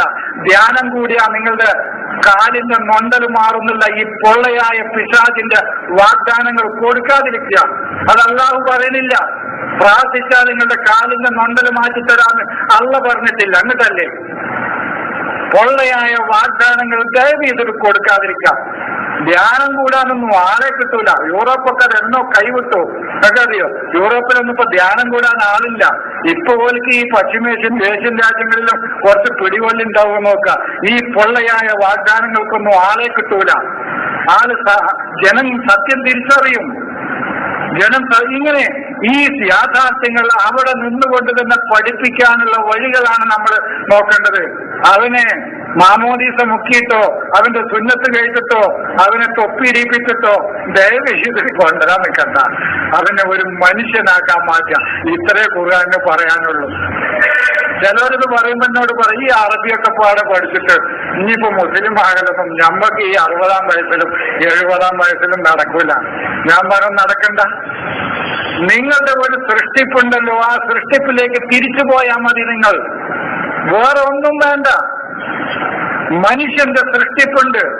ആ സൃഷ്ടിപ്പ് അവൻ സത്യത്തിലും നീതിയിലും ധർമ്മത്തിലും കരുണയിലും നിസ്വാർത്ഥതയിലും ചൂഷണരഹിതമായ ഇവന്റെ മനുഷ്യന്റെ പ്രകൃതിദത്തമായ സൃഷ്ടിപ്പ്. ആ സൃഷ്ടിപ്പിലേക്ക് ഓരോ വ്യക്തിയും തിരിച്ചു പോയാൽ മതി. അവനിൽ കടന്നുകൂടിയ കാപട്യങ്ങളെ ഒഴിവാക്കിയാൽ മതി. അവന്റെ മനസ്സിന്റെ രോഗാവസ്ഥയെ ചികിത്സിച്ചാൽ മതി. ഇത്രേ വേണ്ടു. അല്ലാതെ നിങ്ങൾ ഈ അറബി കിതാബൊക്കെ പാടെ വായിച്ചാൽ ഈ ഭാരത്ത് വായിച്ച് അതിനർത്ഥം പറഞ്ഞു മുസ്ലിം ആകണം മാഷേ ഈ 70-ാം വയസ്സിൽ ഇനി നടപ്പിലങ്ങൾക്ക് നടക്കണ വല്ല പരിപാടി അത്ര തന്നെ പറയണം. ഇത് അത്രേ ഉള്ളൂ. വേറെ കാര്യമായിട്ട് ഇതിലൊന്നുമില്ല. കുറച്ച് മൂല്യങ്ങൾ ഉൾക്കൊള്ളുക. അതാണ് ഉൾക്കൊണ്ടാകുന്ന വളരെ എളുപ്പം. നീതി സത്യം പറയാനുള്ളത് നമുക്ക് പറയാൻ എളുപ്പമാണ്. അത് മിഞ്ഞാന്നേറ്റ് ഞാനൊരു ആയത്ത് വിശദീകരിച്ചു. വലാ തൽബിസുൽ ഹഖ്ക ബിൽ ബാത്തിലി വതക്തുമുൽ ഹഖ്ക വഅൻതും തഅലമൂൻ. നിങ്ങൾക്ക് അറിയാം അത് സത്യമല്ലെന്ന്. നിങ്ങൾ തന്നെ പറയുന്നുണ്ട്. നിങ്ങളുടെ മനസ്സ് നിങ്ങളോട് പറയും അത് സത്യമല്ലെന്ന്. പറയാത്ത ഒരൊറ്റ അക്രമിയും ഈ ലോകത്തില്ല. നിങ്ങളുടെ മനസ്സ് നിങ്ങളോട് പറയും അത് സത്യമല്ല. അതാണ് വഅൻതും തഅലമൂൻ. നിങ്ങൾക്കറിയാന്നല്ല പറയണത്. നിങ്ങൾക്കറിയാം. അതാണ് കാനമിനൽ കാഫിരി എന്നാണ്. കാഫിർ ആയി തീരലാണ്. അവൻ ജന്മന കാഫിറല്ല. അത് ഞാൻ പറഞ്ഞു. ഖുർആൻ ഉപയോഗിച്ച വേർഡുകളൊക്കെ ഞാൻ പരിശോധിച്ചിട്ടുണ്ട്. അള്ള മാറി നിന്നിട്ട് അള്ള പറഞ്ഞതൊക്കെ. അവൻ കാഫിർ ആയിരുന്നു എന്നല്ല, അവൻ കാഫിറായി തീർന്നു. അപ്പൊ അവൻ അതുവരെ ആരായിരുന്നു? മുസ്ലിമായിരുന്നു. ഇതാണ് മനുഷ്യൻ ജന്മനാ തന്നെ മുസ്ലിമാണെന്ന് ഞാൻ പറയുന്നത്. അവൻ പിന്നീട് കാഫിർ ആയിത്തീരാണ്. വകാന മിനൽ മുശ്രിക്കീൻ. അവൻ അള്ളാഹുവിൽ പങ്കു ചേർക്കുന്നവനായി തീർന്നു. അപ്പൊ അതുവരെ അവൻ ആരായിരുന്നു? അതുവരെ അവൻ ദൈവത്തിന്റെ വ്യവസ്ഥിതിയിൽ ഒന്നിനെയും പങ്കു ചേർക്കാത്ത മനുഷ്യനായിരുന്നു. അവനിൽ പൈശാചികത കടന്നുകൂടിയപ്പോൾ അവൻ അതായി തീർന്നതാണ്. അതുകൊണ്ട് അവന്റെ പൈശാചികതയെ അവൻ മാറ്റി നിർത്തി. അവന്റെ മനസ്സിന്റെ ആ ബാലൻസ് നിലനിർത്തി അവന്റെ ശരിയായ അവസ്ഥയിലേക്ക് അവൻ തിരിച്ചു വന്നാൽ മതി. അതാണ് നിങ്ങൾ അറിഞ്ഞുകൊണ്ട് പരമമായ സത്യത്തെ അസത്യത്തിന്റെ വസ്ത്രമണിയിപ്പിക്കരുത് എന്ന് ഖുർആൻ പറഞ്ഞത്. അറിയാം. ഇപ്പൊ ഞാൻ നിങ്ങളെ പൈസ എടുക്കുമ്പോ എനിക്കറിയാലോ അതിൻ്റെതല്ല. എന്റെ മനസ്സിനോട് പറയുന്നുണ്ട്. അതാണ് നിങ്ങൾ അറിഞ്ഞുകൊണ്ട്. അറിയാത്ത മനുഷ്യരാരുമില്ല. അതൊരു എന്റെ സഹോദരൻ അതിനൊരു വിശദീകരണം പോസ്റ്റും കൂടി ഇട്ടു. ആ പോസ്റ്റ് ശരിയാണ്. വിഷയം പോകണ്ട് പറയാം. വിഷയം ചിലപ്പോ അങ്ങനെയാണ് പോവുകയും. അദ്ദേഹം പറഞ്ഞ ഒരു മുതലാളി ആ തൊഴിലാളിക്ക് അർഹതപ്പെട്ട പ്രതിഫലം കൊടുക്കുന്നില്ല. പക്ഷേ അവൻ ഉദ്ദേശിച്ച ജോലിക്ക് കൂലി കൊടുക്കുന്നില്ല. അപ്പൊ പിന്നെ അത് അത്രയൊക്കെ മതി. ഇതിവൻ അറിയുന്നുണ്ട് ഈ വഞ്ചന. അതാണ് അറിഞ്ഞു. അതൊരു നല്ല ഉദാഹരണം. സംഗതി എന്റെ ഒരു സുഹൃത്ത് മറ്റേ എറണാകുളം ഭാഗത്തുള്ളതാണ്. അതിന് വിശദീകരണം കേട്ടോ, നല്ലൊരു പോയിന്റാ. അറിഞ്ഞുകൊണ്ട് ഇവൻ അറിഞ്ഞുകൊണ്ടാണ് ഇവൻ ഈ സത്യത്തെ തന്റെ വളരെ യാഥാർത്ഥ്യമായ, വളരെ സത്യമായ, ആത്മാർത്ഥമായ തന്റെ പ്രവർത്തനത്തിൽ അവൻ വഞ്ചന കാണിക്കുകയാണ്. അതല്ല സ്വീകരിക്കേണ്ട വഴി എന്നുള്ളതാണ് ഖുർആനിന്റെ ശൈലി. അത് പിന്നീട് പറയുന്നുണ്ട്. അതല്ല നിങ്ങൾ സ്വീകരിക്കേണ്ടത്. അതിന് ന്യായമായി പറയേണ്ട കാര്യം അയാളോട് പറയാണ് ചെയ്യേണ്ടത്. അല്ലാതെ അവിടെ നിന്നുകൊണ്ട് നിങ്ങൾ ഈ യാഥാർത്ഥ്യത്തെ മൂടി, ഈ സത്യത്തെ അസത്യത്തിന്റെ വസ്ത്രം കൊണ്ട് പുതച്ച് ഈ സത്യത്തെ ലോകത്തിന്റെ മുമ്പിൽ കാണാതാക്കലല്ല അതിന്റെ വഴി എന്ന് ഖുർആൻ നിർദ്ദേശിക്കുന്നു. ഇതിനു മേലെന്താ ഇനി ഖുർആന് പറയാനുള്ളത്? ഇതിലിപ്പം ലോകത്തിന്റെ നന്മക്ക് എന്താ ഒരു സത്യം പറയാനുള്ളത്? ഇങ്ങനെ ഖുർആൻ നിങ്ങളൊന്ന് വായിച്ചു നോക്കാണി.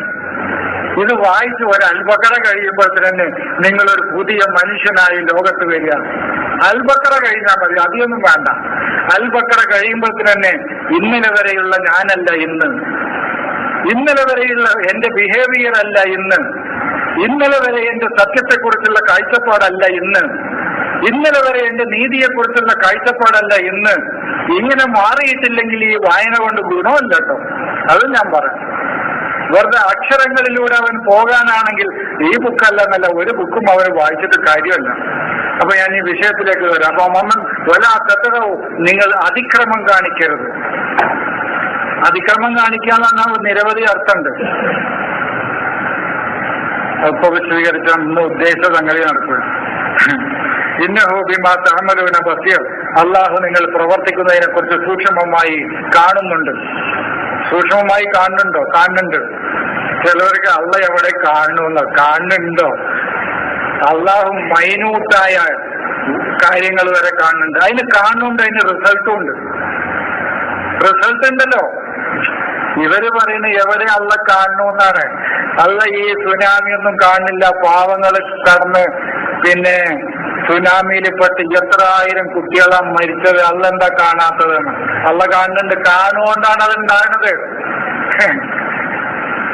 അള്ളാഹു കണ്ടത് കൊണ്ടാണ് അത് ഉണ്ടാകുന്നതെന്ന് മനസ്സിലാക്കിയാൽ മതി. നിങ്ങൾ അത്ര മനസ്സിലാക്കിയാൽ മതി.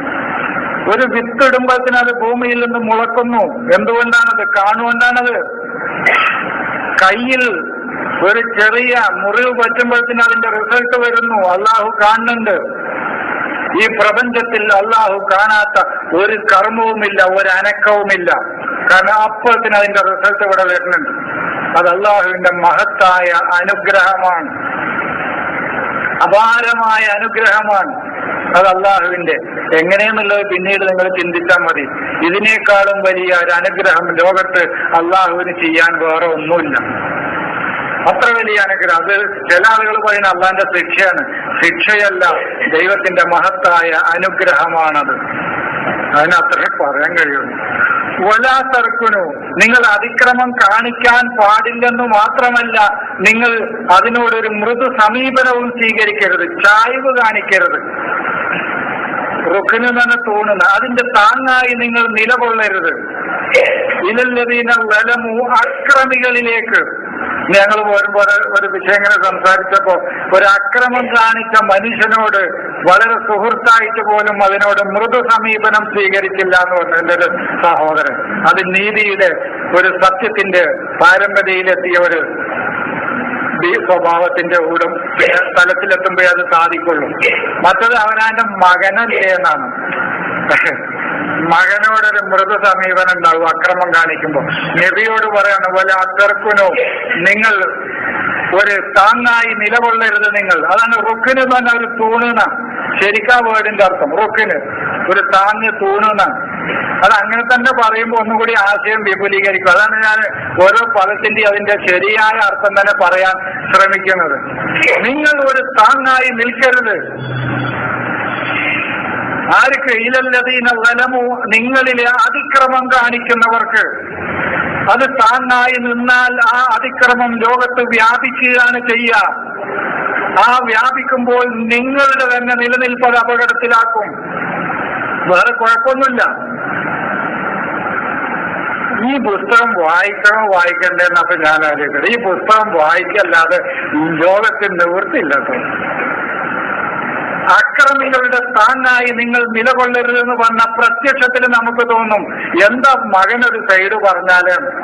ഞങ്ങൾ പോന്നപ്പോ പറഞ്ഞ സംഭവം ഒരു പെൺകുട്ടിയെ വേറൊരാൾ ആക്രമിച്ചതാ പ്രശ്നം. ഇതിനിവൻ താങ്ങായി നിന്നാൽ ഇവന്റെ പെൺകുട്ടി നാളെ ആക്രമിക്കപ്പെടും. ഇത് ലോകത്ത് വ്യാപിക്കും. വേറെ പ്രശ്നമൊന്നുമില്ല. അപ്പൊ ഇവന് കായ് 10,000 കിട്ടുമെന്നായിരിക്കാം. പക്ഷേ 10,000-ന്റെ അല്ല, 10 കോടിയുടെ വില പിടിച്ച തന്റെ മകളുടെ മാനത്തിന് വില പറയുന്ന ഒരു സ്ഥിതിവിശേഷം സമൂഹത്തിൽ വരും. വേറെ കുഴപ്പമൊന്നുമില്ല. അള്ളാഹ്ക്ക് കുഴപ്പമൊന്നുമില്ല. അതാണ് അള്ള പറയുന്നത്. എനിക്ക് കുഴപ്പമൊന്നുമില്ല, ഞാൻ പണക്കാരനാണ്, എനിക്കൊരു പ്രശ്നമല്ല. പക്ഷെ ഞാനത് പറഞ്ഞു തരാന്ന് മാത്രമേ ഉള്ളൂ. അടിക്കടി പറയും ഞാനത് പറഞ്ഞു തരാന്ന് മാത്രമേ ഉള്ളൂ, എനിക്ക് കുഴപ്പമില്ല, നിങ്ങൾ ചെയ്തോളി. പക്ഷെ ഇത് ചെയ്താൽ നിങ്ങളുടെ തന്നെ അസ്തിത്വത്തിനെയാണ് ചോദ്യം ചെയ്യുന്നത്. അതാ പറഞ്ഞു, ഇപ്പൊ ഇയാൾ മറ്റൊരാളുടെ മകളുടെ മാനത്തിന് വില പറഞ്ഞ മനുഷ്യന് ചെക്കന് അനുകൂലമായി തീരുമാനമെടുത്താൽ ഇത് ആ സമൂഹത്തിന്റെ ഒരു ബിഹേവിയറായി, ഒരു ആറ്റിറ്റ്യൂഡായി, ഒരു പെരുമാറ്റമായി ആ സമൂഹത്തിൽ വ്യാപിക്കുമ്പോൾ മറ്റന്നാൾ ഇവന് 10 കോടി കൊടുത്താലും വിലമതിക്കാനാവാത്ത തന്റെ മകളുടെ മാനത്തിന് വില പറയുന്ന സ്ഥിതിവിശേഷത്തിന് സാക്ഷിയാകേണ്ടി വരും. വേറെ പ്രശ്നമൊന്നുമില്ല. അതുകൊണ്ട് മനുഷ്യ അക്രമത്തിന് നീ താങ്ങായി നിലകൊള്ളരുത്. അക്രമികളുടെ താങ്ങായി നിലകൊള്ളരുത് നീ. എന്നാൽ എന്താണ് തമസക്ക് മുന്നാറോ, നരകം നിന്നെ ബാധിക്കും, പിടികൂടും. നരകം തന്നെ കഥാജീവിതം. അതിന് പരലോകത്തുനിന്ന് കിട്ടുന്നതാണെങ്കിൽ അതും ആയിക്കോട്ടെ കേട്ടോ. ഇനിയിപ്പോ ഞാൻ പരലോകമില്ലാന്ന് ഞാൻ ഒരിക്കലും പിന്നെ കുറിച്ച് വെറുതെ പറയണത്. പരലോകം ഞാൻ പറയലുണ്ട്. പരലോകം ഉണ്ടോ ഇല്ല എന്നുള്ളത് എന്റെ വിഷയമല്ല. അള്ളാഹു നീതി നടപ്പിലാക്കാൻ അങ്ങനെ ഒരു ലോകം സൃഷ്ടിച്ചുകൊണ്ട് അവിടെ നീതി നടപ്പിലാക്കുന്നത് വളരെ സ്വാഗതം ചെയ്യുന്ന വ്യക്തിയാണ് ഞാൻ. പക്ഷെ അതിനുവേണ്ടി ഈ ഭൂമിയിലെ നീതി നടപ്പിലാക്കാതിരിക്കാൻ അത് കാരണമാകരുത് എന്നാണ് എന്റെ നിലപാട്. ഭൂമിയിലെ നരകം ഇല്ലാതാക്കാനുള്ള ശ്രമം അതിന്റെ പേരിൽ തടയരുത്. ഒക്കെ പരലോകത്ത് വെച്ച് തീരുമാനാക്കാൻ നിൽക്കരുത്. അതാണ് എന്റെ നിലപാട്. അതാണ്. ഇത് നിങ്ങൾ വ്യക്തമായി മനസ്സിലാക്കണം. ഞാൻ കഴിഞ്ഞ ഒരു എറണാകുളം യാത്രയിൽ എന്റെ ചില സുഹൃത്തുക്കൾ എന്നോട് പറഞ്ഞത് നിങ്ങൾ പരലോകത്തെ നിഷേധിക്കുന്നത് നിർത്തണം എന്നാണ്. ഞാൻ പരലോകത്തെ നിഷേധിച്ചിട്ടില്ല. പക്ഷെ അതിന്റെ പേരിൽ ഭൂമിയിൽ നിലനിൽക്കുന്ന നരകത്തെ ഇല്ലാതാക്കാനുള്ള ശ്രമങ്ങൾ ഇവിടെ തടയിട്ടകൂടാ. ഭൂമിയിൽ നടപ്പിലാക്കേണ്ട നീതി ഇവിടെ നടപ്പിലാക്കാൻ അത് തടസ്സമായി കൂടാ. ഇന്ന് ഈ തെറ്റായ പരലോക വിശ്വാസം ഈ തെറ്റായ പരലോക വിശ്വാസം കാരണം ഇവിടെ നന്മ നടപ്പിലാക്കാൻ അത് തടസ്സമായി കൂടാ. ഇതാണ് എന്റെ നിലപാട്. ഇവിടെയും നിങ്ങളെ നരകം ബാധിക്കും, ഇവിടുന്ന് തന്നെ ബാധിക്കുന്നുള്ള അഭിപ്രായക്കാരനാണ് ഞാൻ. ഇവിടെ തന്നെ അങ്ങനത്തെ ഒരു സാമൂഹിക ചുറ്റുപാടിൽ ജീവിച്ചാൽ നരകമല്ലാതെ മറ്റൊന്നും ആ സമൂഹത്തിലില്ല. അതാണ് നരകം. അക്രമവും അനീതിയും കൊടികുത്തി വാഴുന്ന ഒരു രാജ്യത്ത് ജീവിച്ചു നോക്കണം നിങ്ങൾക്ക്. സമാധാനപൂർണമായിട്ട് കുറേയൊക്കെ ജീവിക്കുന്ന ഈ രാജ്യത്ത് ജീവിക്കുന്നത് കൊണ്ടാണ് ഇതിന്റെ പ്രയാസം നമുക്കറിയാത്തത്. രാജ്യത്ത് കലാപങ്ങളും അക്രമങ്ങളും ചൂഷണങ്ങളും യുദ്ധങ്ങളും കൊടികുത്തി വാഴുന്ന ഒരു രാജ്യത്ത് ജീവിക്കുമ്പോൾ നേരം വെളുത്താൽ തല ഉണ്ടോന്ന് ഉറപ്പില്ല, പള്ളി പോയ സുജൂദിന് നീക്കോന്ന് ഉറപ്പില്ല. പാകിസ്ഥാനിൽ പള്ളി പോയാൽ തന്നെ സുജൂദിന് എണീക്കുമെന്ന് ഉറപ്പില്ല. രാവിലെ എണീറ്റ് നോക്കിയാൽ തല ഉണ്ടോന്ന് ഉറപ്പില്ല. പൈതങ്ങൾ സ്കൂളിൽ പോയാൽ തിരിച്ചു വരുമെന്ന് ഉറപ്പില്ല.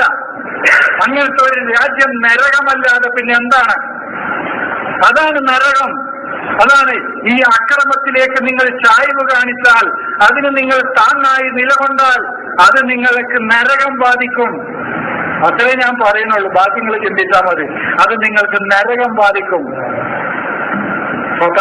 മുന്നാറോ ഒമാലക്കും മിൻ ദൂനില്ലാഹി, പിന്നെ നിങ്ങൾക്ക് അള്ളാനെ അല്ലാതെ രക്ഷ മിൻ ഔലിയ ഒരു സഹായിയെയും കാണാൻ പറ്റൂല.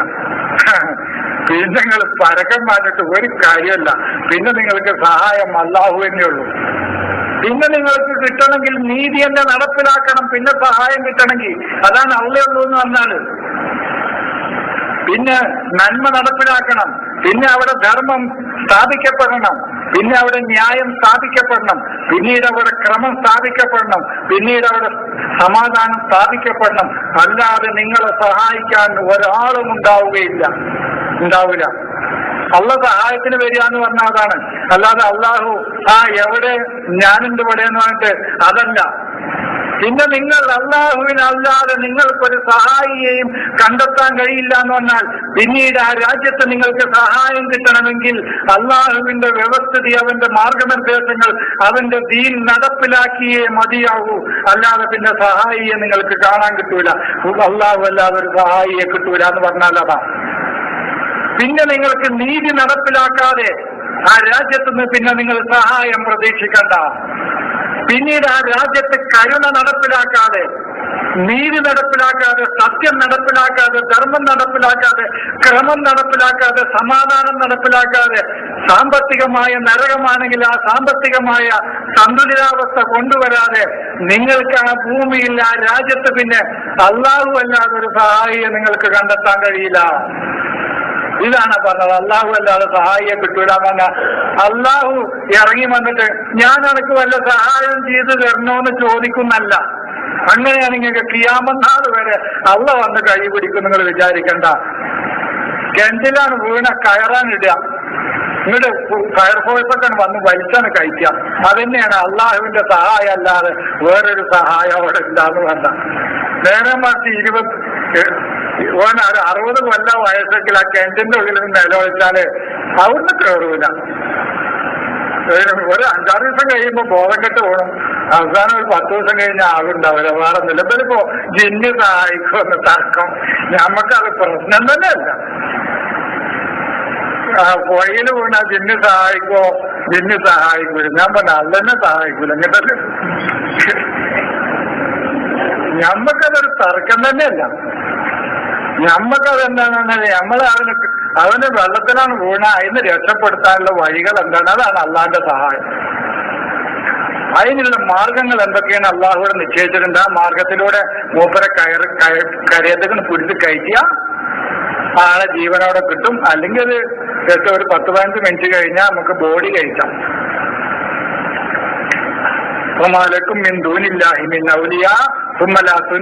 പിന്നീട് നിങ്ങൾ സഹായിക്കപ്പെടുകയുമില്ല. ആരാരനെ സഹായിക്കണു? ഒരു വണ്ടി മറിഞ്ഞ് ഒക്കെ കുണ്ടിപ്പെട്ട പിന്നെ ആരാരനെ സഹായിക്കണു? ആർക്കും ആരെയും സഹായിക്കാൻ പറ്റാത്ത സ്ഥിതിവിശേഷം വരും. അതല്ല പറഞ്ഞില്ലേ, വത്തക്കു യൗമൻ ലാ തജ്സി നഫ്സുൻ അൻ നഫ്സിൻ ഷൈഅൻ. ഒരാൾക്കും ഒരാളെയും സഹായിക്കാൻ പറ്റാത്ത ഒരു കാലഘട്ടം വരുന്നത് നിങ്ങൾ സൂക്ഷിക്കണം. അത് നിങ്ങളുടെ കൗമിൽ വന്നിട്ട് പിന്നെ നിലവിളിച്ചിട്ട് കാര്യമല്ല. ആർക്കും ആരെയും സഹായിക്കാൻ പറ്റൂല. എന്നിട്ട് അള്ള പറഞ്ഞു ഞങ്ങളതിന് കൈത്തിലാക്കി. തുടർന്ന് പിന്നെ തൊട്ടടുത്ത വചനത്തിൽ അള്ളാഹു ഞാൻ നിങ്ങളതിന് കൈത്തിലാക്കി, കരയത്തേക്ക് കയറ്റി. ഇനിയെങ്കിലും നേരങ്ങൾ ശ്രദ്ധിച്ച് വണ്ടി ഓടിക്കണം എന്നാ പറയുന്നത്. ഇനിയും പോയി കുണ്ടിലേക്ക് ചാടരുത്. വൈദ്യ നെജയിനാക്കും എന്ന് പറഞ്ഞിട്ട് പിന്നീട് അതാ പറയാം ഞാൻ നിങ്ങളതിന് രക്ഷപ്പെടുത്തി. കൂട്ട കുരുതികൾ, കൂട്ട ആത്മഹത്യകൾ, പിന്നെ ദാരിദ്ര്യങ്ങൾ, കൂട്ട കൊലകൾ, കൂട്ട പട്ടിണികൾ, ഇതൊക്കെ വന്നാൽ പിന്നെ ആരിനെ രക്ഷപ്പെടുത്തുക? കൂട്ട അക്രമങ്ങൾ, കൂട്ട അടിച്ചമർത്തലുകൾ, കൂട്ട അടിമത്തം. ഒരു രാജ്യത്ത് കൂട്ട അടിമത്തം വന്നു. അത് ഫിറഔന്റെ ചരിത്രം വന്ന് ഇസ്രായേലിന്റെ ചരിത്രം പറഞ്ഞ ശേഷമാണ് പറയുന്ന ഒത്തക്കു. നിങ്ങൾ സൂക്ഷിക്കണം, ഇങ്ങനത്തെ ഒരു ദിവസം ഇനി വരുന്നത് സൂക്ഷിക്കണം. അപ്പൊ വന്നു ഞാൻ മൂസനെ വിട്ട് നിങ്ങളെ കൈച്ചിലാക്കി തന്നു. അതാ ഞാൻ നിങ്ങളെ രക്ഷപ്പെടുത്തി എന്ന് പറയുന്നത്. മൂസയെ ഞാൻ ഒരു സന്ദേശം കൊണ്ട് വിട്ട് രക്ഷപ്പെട്ട് കൈച്ചിലാക്കി കരയത്തേക്ക് കയറ്റി കുഞ്ഞുങ്ങൾ നേരെ വണ്ടി വിട്ടോളി. ഇനിയെങ്കിലും നേരെ ഉറങ്ങാതെ വണ്ടി വിട്ടോടുന്ന അള്ള എത്ര കാരുണ്യത്തോടുകൂടിയാ പറഞ്ഞു തരുന്നത്. അതുകൊണ്ട് സഹായിക്കാൻ ആളുണ്ടാവൂല. അതുകൊണ്ട് നേരെ പോയി നിങ്ങൾ മക്കളെന്നാണ് അള്ള വളരെ വിനീതമായി പറഞ്ഞു തരാം. നേരെ പോയിങ്ങള് അതുകൊണ്ട് അക്രമികളിലേക്ക് നിങ്ങൾ ചായ്വ് കാണിക്കരുത്. എന്നിട്ടാണ് പറയുന്നത് വാഹിബി സലാത്ത, നിങ്ങൾ 2 റക്അത്ത് നിസ്കരിച്ചും ചെയ്തോളി. രാജ്യത്ത് അക്രമം കൊടികുത്തി വാഴുമ്പോൾ മക്കളെ ഞങ്ങൾ പള്ളിയിൽ പോയി ഇരുന്ന് തുടർന്നോളിന്ന്. നല്ല കാര്യല്ലേ? ഈ സലാത്ത് ഇവിടെ നടപ്പിലാക്കണം എന്നാ പറയണത്. അള്ളാഹുവിന്റെ മാർഗനിർദ്ദേശങ്ങൾ ആ രാജ്യത്ത് നടപ്പിലാക്കണം, നടപ്പിലാക്കുകയും വേണം. ബലു പറയണം മറ്റേ ഏതൊരു നീറോ ചക്രവർത്തി ഉണ്ടല്ലോ, രാജ്യം കത്തിയെരിയുമ്പോൾ വീണ വായിച്ച നീറോ ചക്രവർത്തിയുടെ ചരിത്രം മുഹമ്മദ് നബിനോട് പറയുന്നു. രാജ്യം അക്രമത്തിലേക്ക് വഴുതി വീഴുമ്പോൾ മുഹമ്മദെ നീ രാവിലെയും വൈകുന്നേരം പോയി 2 റക്അത്ത് നിസ്കരിച്ച് പള്ളി കുത്തിരുന്നോന്ന. ആ പള്ളി കുത്തിരിക്കാൻ ആളുണ്ടാവില്ല എന്ന് മാത്രമേ ഉള്ളൂ, പള്ളിയിലും വരും ബോംബ്, വേറെ കുഴപ്പമൊന്നുമില്ല. പിന്നെ എന്താ പറയണെന്ന് വെച്ചാൽ സലാത്ത, നീ ഈ അള്ളാഹുവിന്റെ ദീനി അവിടെ നടപ്പിലാക്കുകയും വേണം. നീ അതിനെ എസ്റ്റാബ്ലിഷ് ചെയ്യണം. കാമാന്നെ നിന്നു, അകാമാന്നെ നേരം നിർത്തുകയാണ്. അതിനാണ് അകാമ, അതിനെ നേരം നിർത്തുക. ഇന്ന് ഒരാളെ കണ്ടു, ഒരു 5-6 കൊല്ലം അറബി കോളേജിലൊക്കെ പഠിച്ചത് നമ്മളൊക്കെ മോസർക്കൊക്കെ ഒരുപാട് കേറിയിരിക്കണം. ഞാനിതിങ്ങനെ കാണുമ്പോൾ ആൾക്കാർ പല ഭാഗത്തുണ്ടേ. മദീനത്തുലലോം എന്നൊക്കെ പഠിച്ച് 5-6 കൊല്ലം ഈ കിതാബ് വായിച്ച് ഖുർആൻ വായിച്ച് ഒരന്തമില്ലാതെ അന്തം കുന്തമില്ലാതെ കുറെ കാലം നടന്നു. ഇതൊന്നും വേണ്ടാന്ന് പറഞ്ഞിട്ടേ മൂപ്പരാണ് ഈ കിതാബ് വായിച്ചിട്ട് ഒരു അന്തവും കിട്ടുന്നില്ലാണ്ട് മദീനത്തുനിന്ന് പഠിച്ച് ഗൾഫിലൊക്കെ പോയി 5-8 ഒരുപാട് കൊല്ലം നിന്ന് ആൾക്കാരോടൊക്കെ ഇത് മാഷെ നിങ്ങളെ ക്ലാസ് കേട്ടിട്ടാണ് ഇതില് എന്തെങ്കിലും ഉണ്ടെന്ന് മനസ്സിലായത്. മൂപ്പരാണ് മക്കാമിന്റെ അർത്ഥം ഇങ്ങോട്ട് പറഞ്ഞു എനിക്ക് ഇങ്ങോട്ട് മക്കാമിന്റെ അർത്ഥം പറഞ്ഞു തന്നു. മക്കാമെന്ന നിലപാടാണ്. അതെന്നേനെന്ന് ഞാൻ അതെന്നേനെന്ന് പറഞ്ഞു, സമ്മതിച്ചു കൊടുത്തു. അപ്പൊ അതെന്താ പറഞ്ഞാല് ഒരുപാട് അങ്ങേയറ്റം എത്തിക്കണു. ഇത് മനസ്സിലാകായാണ് പ്രശ്നേ. ഇതിന് വഴി തിരിച്ചു വിട്ടുകയാണ്. അപ്പൊ ഇങ്ങനെ കുറെ ആളുകൾ നമ്മളെ നാട്ടിൽ നമുക്കിടയിലൂടെ ഇത് മനസ്സിലാക്കി കഴിയുന്ന ആളുകളുണ്ട്. അപ്പൊ ഞാൻ പറയുന്നത് വാക്കിമിസ്വലാത്ത, നീ അക്രമികളിലേക്ക് ചായ്വ് കാണിക്കരുതെന്ന് മാത്രമല്ല, നീ അള്ളാഹുവിന്റെ ദീൻ അവിടെ നടപ്പിലാക്കുകയും ചെയ്യുക. ഇതിനെ പിന്തുടർന്ന് ജീവിക്കുന്ന ഒരു സമൂഹത്തെ നിങ്ങൾ അവിടെ എസ്റ്റാബ്ലിഷ് ചെയ്യുകയും ചെയ്യുക, സ്ഥാപിക്കുകയും ചെയ്യുക. അതാണ് സലാത്ത്. ഇതിൽ നമുക്ക് പ്രകൃതിയിൽ ഒരുപാട് ദൃഷ്ടാന്തങ്ങളുണ്ടേ. ചുറ്റുപാടിനെ നിരീക്ഷിച്ചുള്ള 10,000-കണക്കിന് ദൃഷ്ടാന്ത നമ്മുടെ മുമ്പിൽ. ഓരോ ചലനങ്ങളിലും അതാ ഖുർആന്റെ പ്രത്യേകത. ഓരോ ചലനങ്ങളിലും ഒരു ഉറുമ്പിന്റെ ചലനത്തിൽ വരെ വമ്പിച്ച ദൃഷ്ടാന്തങ്ങളാണ് അടങ്ങിയിരിക്കുന്നത്. ഇതിനൊക്കെ നമുക്ക് പാടുണ്ട്. അപ്പൊ ഒരു മരം വെട്ടുകാരൻ ഒരു മരം മുറിക്കുമ്പോ എങ്ങനെയാ നിരീക്ഷിക്കുകയാണ് നമ്മള്. അത് അപകടം വരാതെ അയാൾ മുറിക്കുന്നത് എങ്ങനെയാണ്? അതിന്റെ ചില്ലകൾ, ഓരോ കൊമ്പുകൾ മുറിച്ചു, പിന്നെ അതിന്റെ ശാഖകൾ മുറിച്ചു, പിന്നെ അതിന്റെ ഉയർന്നു നിൽക്കുന്ന തല മുറിച്ചു, പിന്നെ അടുത്ത മുറി മുറിച്ചു, അവസാന അടി മുറിക്കുന്നത്. നേരത്തെ ശല്യമല്ല.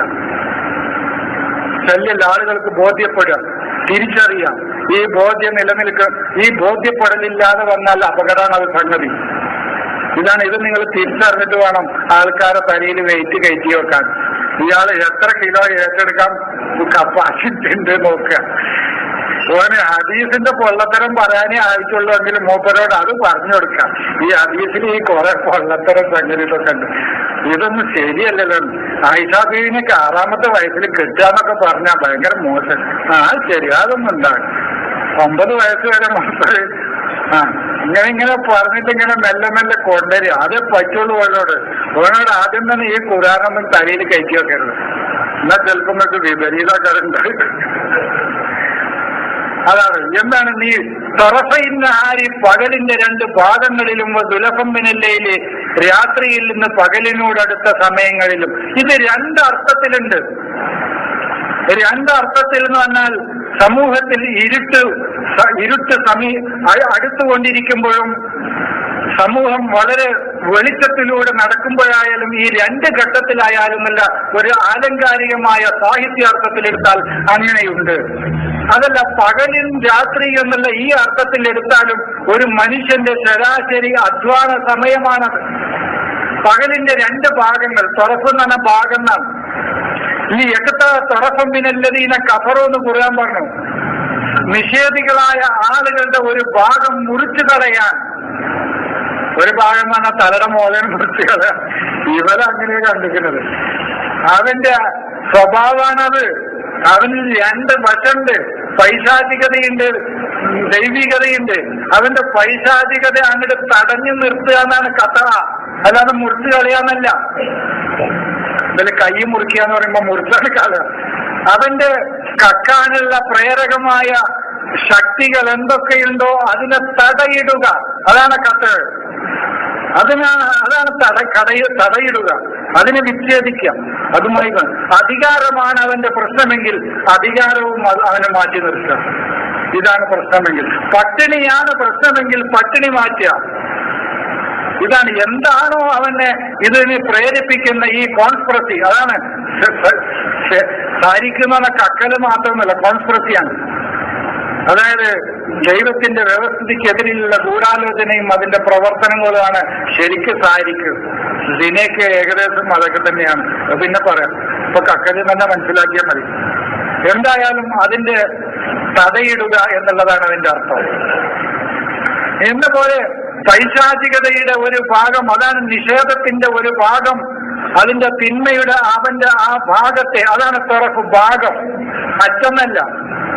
ആ ഭാഗത്തെ നിങ്ങൾ ഇല്ലാതാക്കണം, ഉന്മൂലനം ചെയ്യണം, അതിന് തടയിടണം. ഇല്ലാതാക്കാൻ കഴിയില്ല, ഒരു തിന്മയെ ഇല്ലാതാക്കാൻ കഴിയില്ല, അതിനെ തടയിടാനേ കഴിയുള്ളൂ. അത് വേറെ കാര്യമാണ്.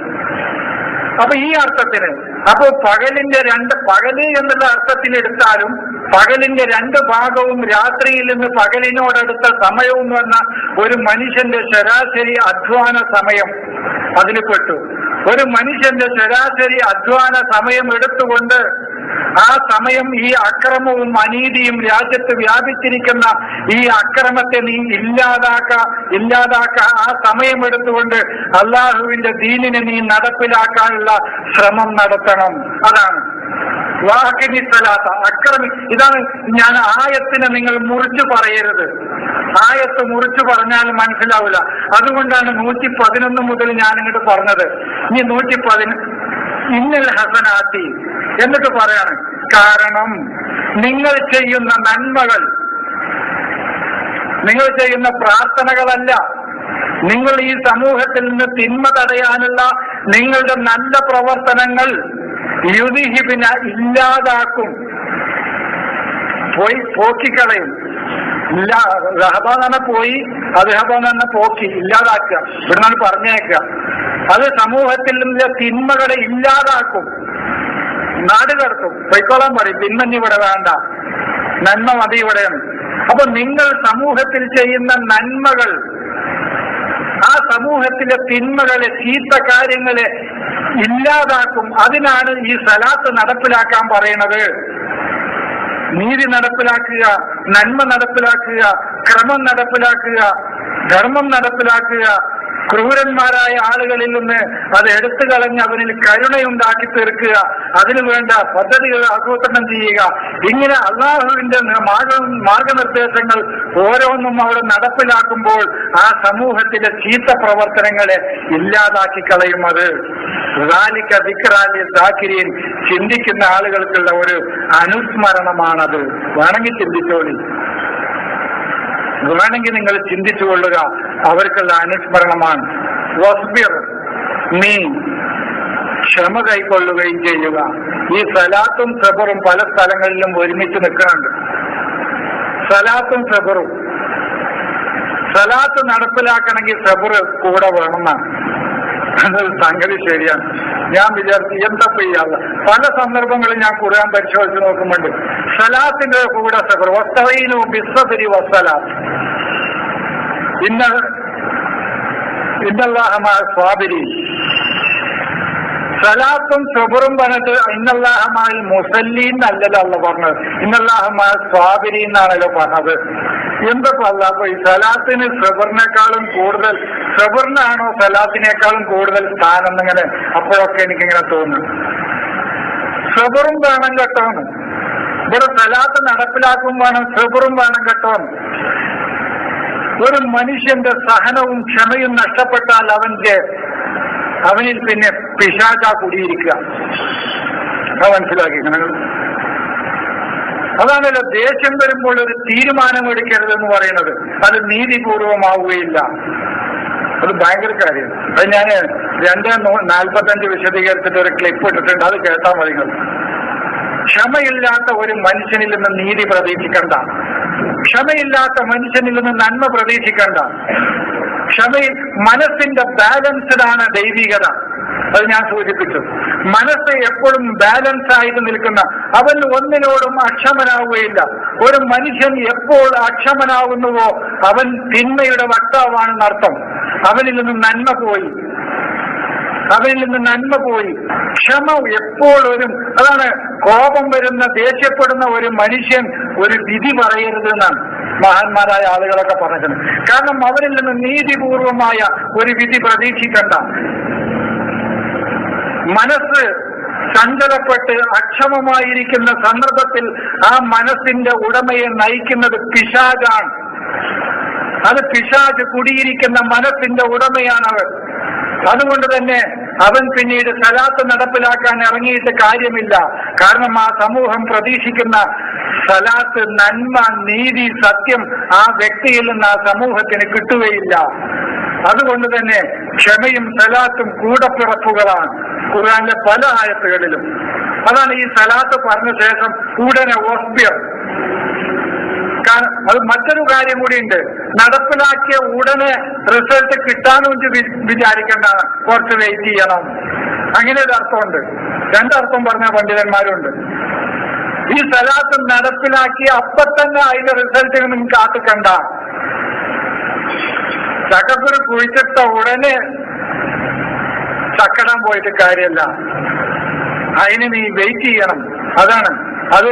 ഇതേ സൂറത്ത് അൽ-ബഖറയിൽ 158 വചനത്തിൽ പറയുന്നുണ്ട്, അല്ലാഹു ഖൗഫ് കൊണ്ടും ജൂഅ് കൊണ്ടും നഖ്സും മിന സമറാത്തി, പ്രവർത്തനങ്ങളുടെ റിസൾട്ടിന്റെ കുറവ് കൊണ്ടും ഒക്കെ നിങ്ങളെ ടെസ്റ്റ് ചെയ്യും.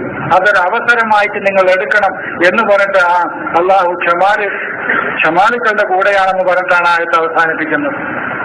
കാരണം റിസൾട്ടിന് വേണ്ടി വെയിറ്റ് ചെയ്യണം. നമ്മൾ ഈ സന്ദേശം പറയുമ്പോഴത്തേന് ഈ ആൾക്കാരൊക്കെ നേരാകുന്നില്ല. ഒരാൾ നന്നായി അത്രേ ഉള്ളൂ. വേറെങ്ങള് ഇത് പണ്ടാരും നേരാകണില്ല, ഇതൊന്നും പറഞ്ഞിട്ട് കാര്യമല്ല എന്ന് പറഞ്ഞിട്ട് നിരാശരാകരുത്. അതുകൊണ്ട് അങ്ങനെ ഒരു ആശ്വസിക്കലുണ്ട്. രണ്ട് വശമുണ്ട് അതില്. അതാണ് വസ്ബിർ. മുഹമ്മദെ ക്ഷമിക്കും വേണം കേട്ടോ, പേഷ്യന്റ് ആകണം.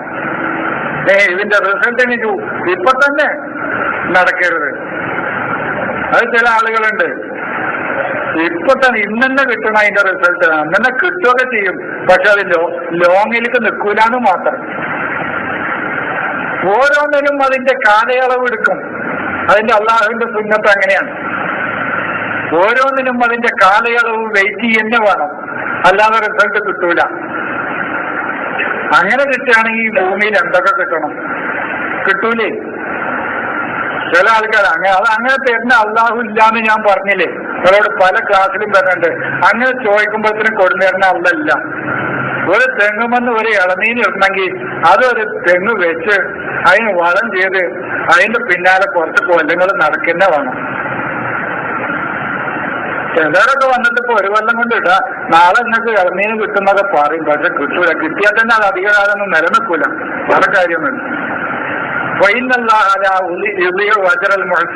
അതാണ് ഇവിടെ ഈ പോയിന്റിനാണ് ഒന്നുകൂടി അള്ളാഹു ഇഹ്സാൻ ചെയ്യുന്ന ആളുകളുടെ പ്രതിഫലം പാഴാക്കൂല. പ്രതിഫലം വരിക, റിസൾട്ട് ഇല്ലാതെ ഒന്നുമില്ല, റിസൾട്ട് പാഴാക്കുകയില്ല. ഇഹ്സാൻ ചെയ്യുന്ന ആളുകളുടെ റിസൾട്ട്, അതിനുള്ള പ്രതിഫലം അള്ളാഹു പാഴാക്കുകയേയില്ല. അതുകൊണ്ട് നീ ഓടിപ്പോൾ തന്നെ കിട്ടണമെന്ന് ബേജാറാകണ്ട, കിട്ടും, അതിന് റിസൾട്ട് കിട്ടും. ആ റിസൾട്ട് കിട്ടിയതല്ലേ സഹോദരന്മാരെ നമ്മൾ ഈ അനുഭവിക്കുന്നത് മുഴുവൻ? അല്ലേ? ഈ ഭൂമിയിൽ നമ്മൾ അനുഭവിക്കുന്ന ഐശ്വര്യങ്ങൾ മുഴുവൻ അതിന്റെ റിസൾട്ട് കിട്ടിയതാണ്. കിട്ടാത്ത വേദ നമ്മൾ നിങ്ങളെ ഈ കസേരയിൽ ചാരി ഇരിക്കണതെന്താ? ഒരുപാട് ആളുകൾ ചെയ്തതിന്റെ ഇഹ്സാൻ ചെയ്തതിന്റെ റിസൾട്ടാണ്. ഞാൻ ഈ കണ്ണട വെച്ചിരിക്കുന്നത് എന്തുകൊണ്ടാ? ഒരുപാട് മനുഷ്യന്മാർ ചെയ്ത പ്രവർത്തനങ്ങളുടെ അജറാണത്. ഞാൻ ഈ തുണി എടുത്ത് നടക്കുന്നത് എന്തുകൊണ്ടാ? 10,000-കണക്കിന് ലക്ഷക്കണക്കിന് ആളുകൾ പണിയെടുത്തതിന്റെ ചെയ്ത ഇഹ്സാനിന്റെ റിസൾട്ടാണത്. അതല്ലാതെ ഇവിടെ എന്താ ഉള്ളത്? റിസൾട്ട് നമ്മളൊരു തേങ്ങ ഇടുന്നതാണ്, നമ്മളെ വാപ്പ വെച്ചോണ്ടാണത്, അല്ലേ? റിസൾട്ട് പാഴാക്കൂല. ഇഹ്സാൻ ചെയ്യുന്ന ആളുകളുടെ റിസൾട്ട്, അതിന്റെ പ്രതിഫലം ഞാൻ പാഴാക്കുകയില്ല. ഏതാ പാഴാക്കിയിട്ടുള്ളത്? നിങ്ങളൊന്ന് പറഞ്ഞാണ്, ലോകത്ത് ഏതാ പാഴാക്കിയിട്ടുള്ളത്? ഒന്നും ലോകത്ത് പാഴായിപ്പോയ ഒന്നുമില്ല. അതാ ഞാൻ ഇവര് പറയുന്ന പ്രതിഫലം വേണ്ടെന്ന, പ്രതിഫലം വേണമെന്നാ ഞാൻ പറയുന്നത്. ഇത് ഞാൻ പറയും, ഇത് ഒക്കെ തെറ്റായി വ്യാഖ്യാനിക്കാൻ ഇവർ ചോദിക്കുക, അപ്പൊ പ്രതിഫലമൊന്നും കിട്ടൂലേ? പ്രതിഫലം കിട്ടുന്ന അല്ല പറയണത്. പ്രതിഫലം കിട്ടാത്ത ഒരു ഇഹ്സാനും ഭൂമിയിൽ ആരും ചെയ്യുന്നില്ല. തിന്മയാണെങ്കിൽ ആ തിന്മയുടെ റിസൾട്ടും ഉണ്ടാവും. അതാണ് ഫമൻ മിസ്കാല ദർറത്തിൻ ശർറൻ യറാന്ന് പറഞ്ഞത്. ഷെറിന്റെ റിസൾട്ടും കാണും. പക്ഷെ അത് എനിക്കെന്നെ കിട്ടണമെന്ന് പറഞ്ഞിട്ടില്ല, അത് അണക്കെന്ന് തരുമെന്ന് പറഞ്ഞിട്ടില്ല. അതിന്റെ റിസൾട്ട് ഞാൻ പാഴാക്കുകയില്ല എന്നാണ് അല്ല പറഞ്ഞത്. റിസൾട്ട് പാഴാക്കുകയില്ല. നമ്മൾ അനുഭവിക്കുന്ന 99%, 99 അല്ല 100, അല്ലെങ്കിൽ ഞാൻ ഒരിക്കൽ പറഞ്ഞത് അങ്ങനെ തുണി എടുക്കാതെ നടന്നോളി. പൂർവികർ ചെയ്ത ഒരു പ്രവർത്തനങ്ങളുടെ റിസൾട്ടും എനിക്ക് വേണ്ടാന്ന് പറഞ്ഞാൽ തുണി എടുക്കാതെ നടക്കണം പല ആൾക്കാർ, ഏലകൊണ്ട് മറിച്ചിട്ട്. എന്നിട്ട് ഒരു പ്രവർത്തിയായിട്ട് ആർക്കെങ്കിലും പറ്റിയാല് അള്ളാഹു ഇത്ര വലിയ അനീതിമാൻ പിന്നല്ല, അള്ളാഹു ക്രൂരൻ, അനീതിമാൻ, അക്രമി, പോക്കിരി. മറ്റുള്ളവൻ ചെയ്ത തിന്മ എനിക്ക് വേണ്ട, മറ്റുള്ളവൻ ചെയ്ത നന്മ മാത്രമേ എനിക്ക് വേണ്ടുള്ളൂ. ഇതാണ് സ്വാർത്ഥത എന്നാണ് ഞാൻ പറയണത്. അതാണ് അക്രമം, അതാണ് അനീതി, അതാണ് അനീതി. മറ്റത് വരെ ഞാൻ പറഞ്ഞില്ല, കാരുണ്യാണ്. നിങ്ങളെന്റെ ആ ക്ലാസ് കേട്ടിട്ടുണ്ടെങ്കിൽ നിങ്ങൾ മനസ്സിലാക്കുക. ഞാനൊരിക്കൽ പറഞ്ഞു എൻഡോസൾഫാൻ അള്ളാന്റെ കാരുണ്യാണ്. ചിലവർ ചോദിച്ചു അള്ളാന്റെ കാരുണ്യം. കാരുണ്യാണ്. 10 ആളുകൾക്ക് അതിന്റെ റിസൾട്ട് കാണിച്ചു. റിസൾട്ട് കാണിച്ചു. കുട്ടികൾ 4 ആള് മക്കളത് വേണ്ട, നിങ്ങൾക്ക് പറ്റിയതല്ല. അല്ല റിസൾട്ട് കാണിച്ചിട്ടില്ലെങ്കിൽ എന്താക്കാരവസ്ഥ നോക്കാൻ. ഇന്ത്യ രാജ്യം തന്നെ മുഴുവൻ വികലാംഗരായിട്ട് ജനിച്ചിട്ടേ അറിയുള്ളൂ. അത് തെളിച്ച ആ സ്ഥലത്ത് തന്നെ അതിന്റെ റിസൾട്ട് കാണിച്ചു തന്നു.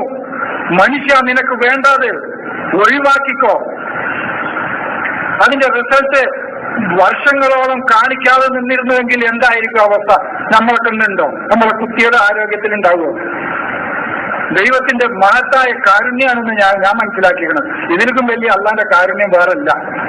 കാണിച്ചു തരികയാണ് അള്ളാഹു. അതിന്റെ റിസൾട്ട് കാണിച്ചു തരുന്നില്ലെങ്കിലോ? തിന്മയുടെ റിസൾട്ടും കാണിച്ചു തരികയാണ് അള്ളാഹു. അത് നിങ്ങൾ ജീവിതത്തിൽ നിന്ന് ഒഴിവാക്കണം. പിന്നെ ആ വസ്തു ഇവിടെ വേണ്ടേ? ആ വസ്തു ആവശ്യമുള്ള പല ജീവജാലങ്ങളും പ്രകൃതിയിലെ പല ആളുകളും പറയുന്നുണ്ട്, അതില്ലാതാക്കാൻ എനിക്ക് പറ്റൂല. അതാണ് അള്ളാഹുവിന്റെ. അതില്ലാതാക്കാൻ പറ്റൂല. നിങ്ങൾക്കത് ദോഷമാണെങ്കിൽ അത് ഗുണമാകുന്ന പല ജീവജാലങ്ങളും വസ്തുക്കളും പ്രകൃതിയിലെ പല ബാലൻസിങ്ങിനും അതിവിടെ വേണം.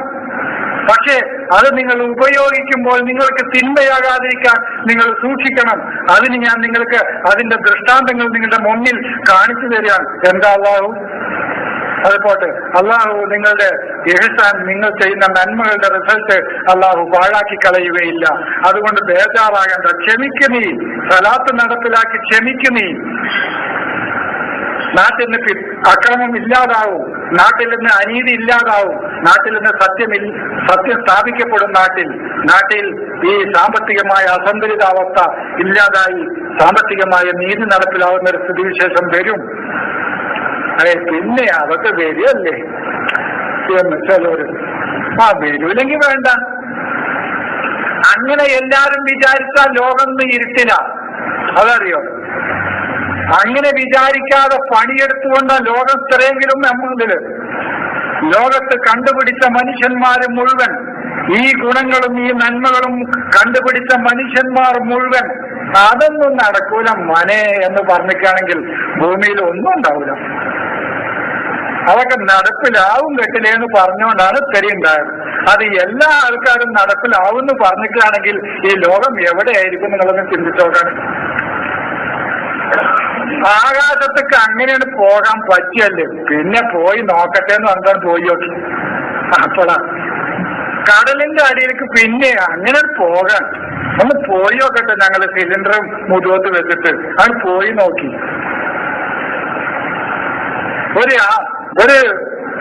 പിന്നെ സ്റ്റീം കണ്ടുപിടിച്ച് ഒന്നുമില്ല, ഒരു തിളക്കണ കഞ്ഞി തിളക്കണ കണ്ടുന്ന സ്റ്റീം എനർജിയുടെ ആശയം കണ്ടുപിടിച്ചത്. അത് മൂപ്പര് കണ്ടുപിടിച്ചേ അതൊന്നും ഇപ്പൊ നടക്കൂല എന്ന് മൂപ്പര് വിചാരിച്ചിട്ടുണ്ടെങ്കിൽ ആ സ്റ്റീം എനർജി ഇത് ഇത് ഒന്നുമില്ല, ഒരു കഞ്ഞി തിളക്കണ, ഒരു ഭക്ഷണം തിളക്കണ കണ്ടീന്നാണ് മൂപ്പർക്ക് ആ ഇൻവെൻഷൻ ഉണ്ടായത്. ഇങ്ങനെ മനുഷ്യന്മാർ 1% പോലും ഇല്ലാത്ത മനുഷ്യന്മാർ അത് നടക്കുമെന്ന് വിചാരിച്ചിറങ്ങിയപ്പോ ലോകം ഇവിടെ എത്തി. 1% പോലും അല്ലാത്ത ജനങ്ങൾ അത് നടപ്പിലാവും മക്കളെ എന്നാണ് പറഞ്ഞിട്ട് ഒരു 50% ഇറങ്ങിയിട്ടുണ്ടെങ്കിൽ ലോകപ്പ് അവിടെ നിങ്ങളൊന്ന് ചിന്തിച്ചതാണ്. അതാണ് വിചാരിച്ചാൽ നടക്കും, നടക്കാത്തൊന്നുമില്ല. നടക്കൂലെന്ന് വിചാരിച്ചാൽ ഒരു ശിലായുഗത്തിലേക്ക് തിരിച്ചു പോകാം, വേറെ കുഴപ്പമില്ല. കാട്ടില് ഈ കേങ്ങൊക്കെ മാന്തി തിന്നിരുന്ന് തുണി എടുക്കാതെ ഈ ഇല കൊണ്ട് മനസ്സ് നടന്നിരുന്ന ഒരു ശിലായുഗം ഉണ്ടായില്ല, അങ്ങനെ തിരിച്ചു പോകാം, വേറെ കുഴപ്പമൊന്നുമില്ല. ഇത്രയേ ഉള്ളൂ. അപ്പൊ അതാണ് നടക്കും. ഇനിയും തുടങ്ങി ഇതൊക്കെ അക്രമത്തെ കുറിച്ചാണ് പറയുന്നത്. അതിന്റെ ഏതെങ്കിലും ഒരു പേര് കൊണ്ടേറ്റ് ഒരു 2 റക്അത്ത് ആചാര നിസ്കാരം കഴിക്കുകയാണ്. ഇവിടുന്ന് ഞാൻ പറഞ്ഞു അക്രമം പറഞ്ഞു, അതിന് ശേഷം പറഞ്ഞു ഇനി പറയുന്ന 116 അതന്നെ. ഫലൗലാകാന മിനൽ ഖുറൂനി മിൻ ഖബലിക്കും ഉലി ബഖിയ്യത്തിൻ യൻഹൗന അനിൽ ഫസാദ്. എന്തുകൊണ്ട് പൂർവികരായ ആളുകളിൽ നിന്ന് ശക്തരായ ഒരു വിഭാഗം സമൂഹത്തിലെ ഫസാദുകളെ വിലക്കിക്കൊണ്ട് ഉണ്ടായില്ല? ചോദിക്കാൻ അല്ലാഹു എന്തുകൊണ്ടുണ്ടായില്ല? ഫലൗലാകാന ഉണ്ടായിരുന്നുവെങ്കിൽ മിനൽ ഖുറൂനി മിൻ ഖബലിക്കും നിങ്ങൾക്ക് കഴിഞ്ഞുപോയ പൂർവികരായ സമൂഹങ്ങളിൽ നിന്നും നൂറ്റാണ്ടുകളിൽ നിന്ന് ഉണ്ടായിരുന്നുവെങ്കിൽ ഉലി ബഖിയ്യത്തിൻ അവശേഷിക്കുന്ന ഒരു കൂട്ടം ആളുകൾ. എങ്ങനത്തെ? യൻഹൗന വിലക്കുന്നവർ, അനിൽ ഫസാദി സമൂഹത്തിൽ ഫസാദ് വിലക്കുന്ന, ഫിൽ അർളി നാട്ടിൽ. എന്തുകൊണ്ടുണ്ടായില്ല എന്നാ പറയുന്നത്. മിമ്മൻ അൻജയ്നാ മിൻഹും ഞാൻ രക്ഷപ്പെടുത്തി കൊണ്ടുവന്ന ആളുകളിൽ നിന്ന് അങ്ങനെ ഒരു ജനത എന്തുകൊണ്ടുണ്ടായില്ല?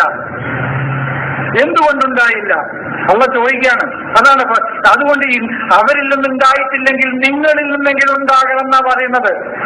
നിങ്ങളിൽ നിന്നെങ്കിലും അക്രമത്തെ ചെറുത്ത് ദൈവത്തിന്റെ നീതി നടപ്പിലാക്കുന്ന ഒരു ജനസമൂഹം ഇവിടെ ഉണ്ടാകണം, ഇതാ പറയുന്നത്.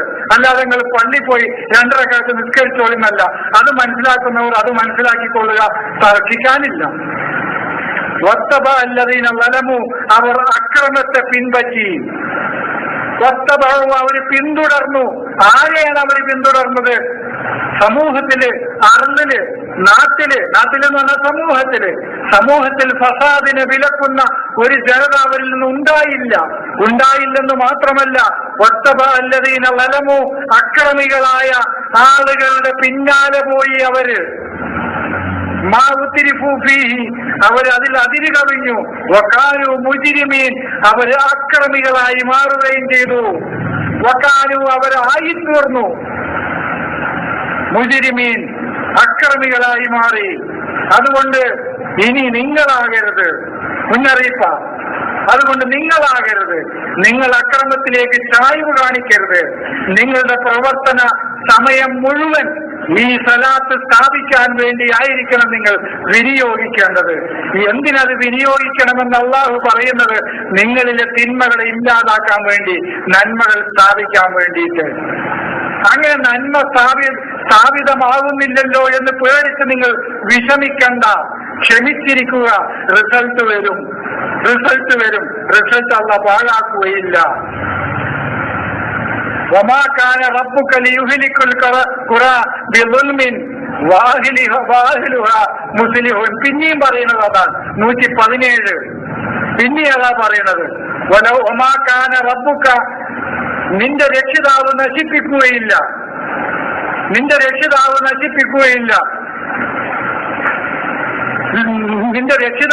ലിയുഹ്ലികുൽ ഖുറാ.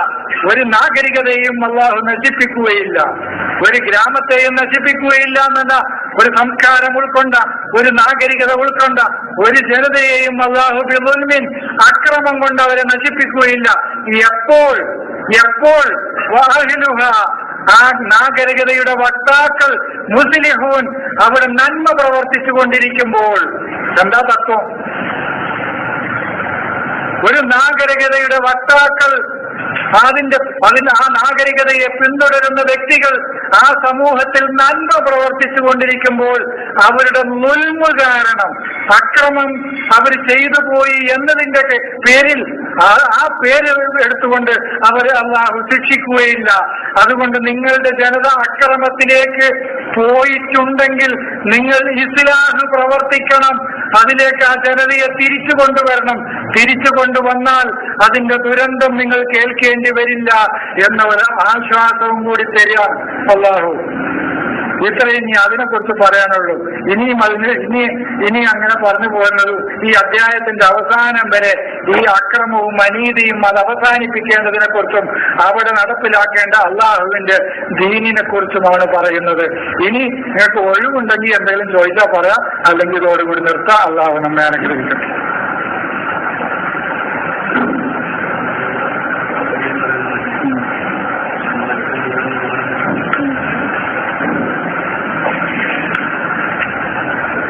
അള്ളാഹു ക്ഷമാലുക്കളുടെ കൂടെ എന്ന് പറഞ്ഞാൽ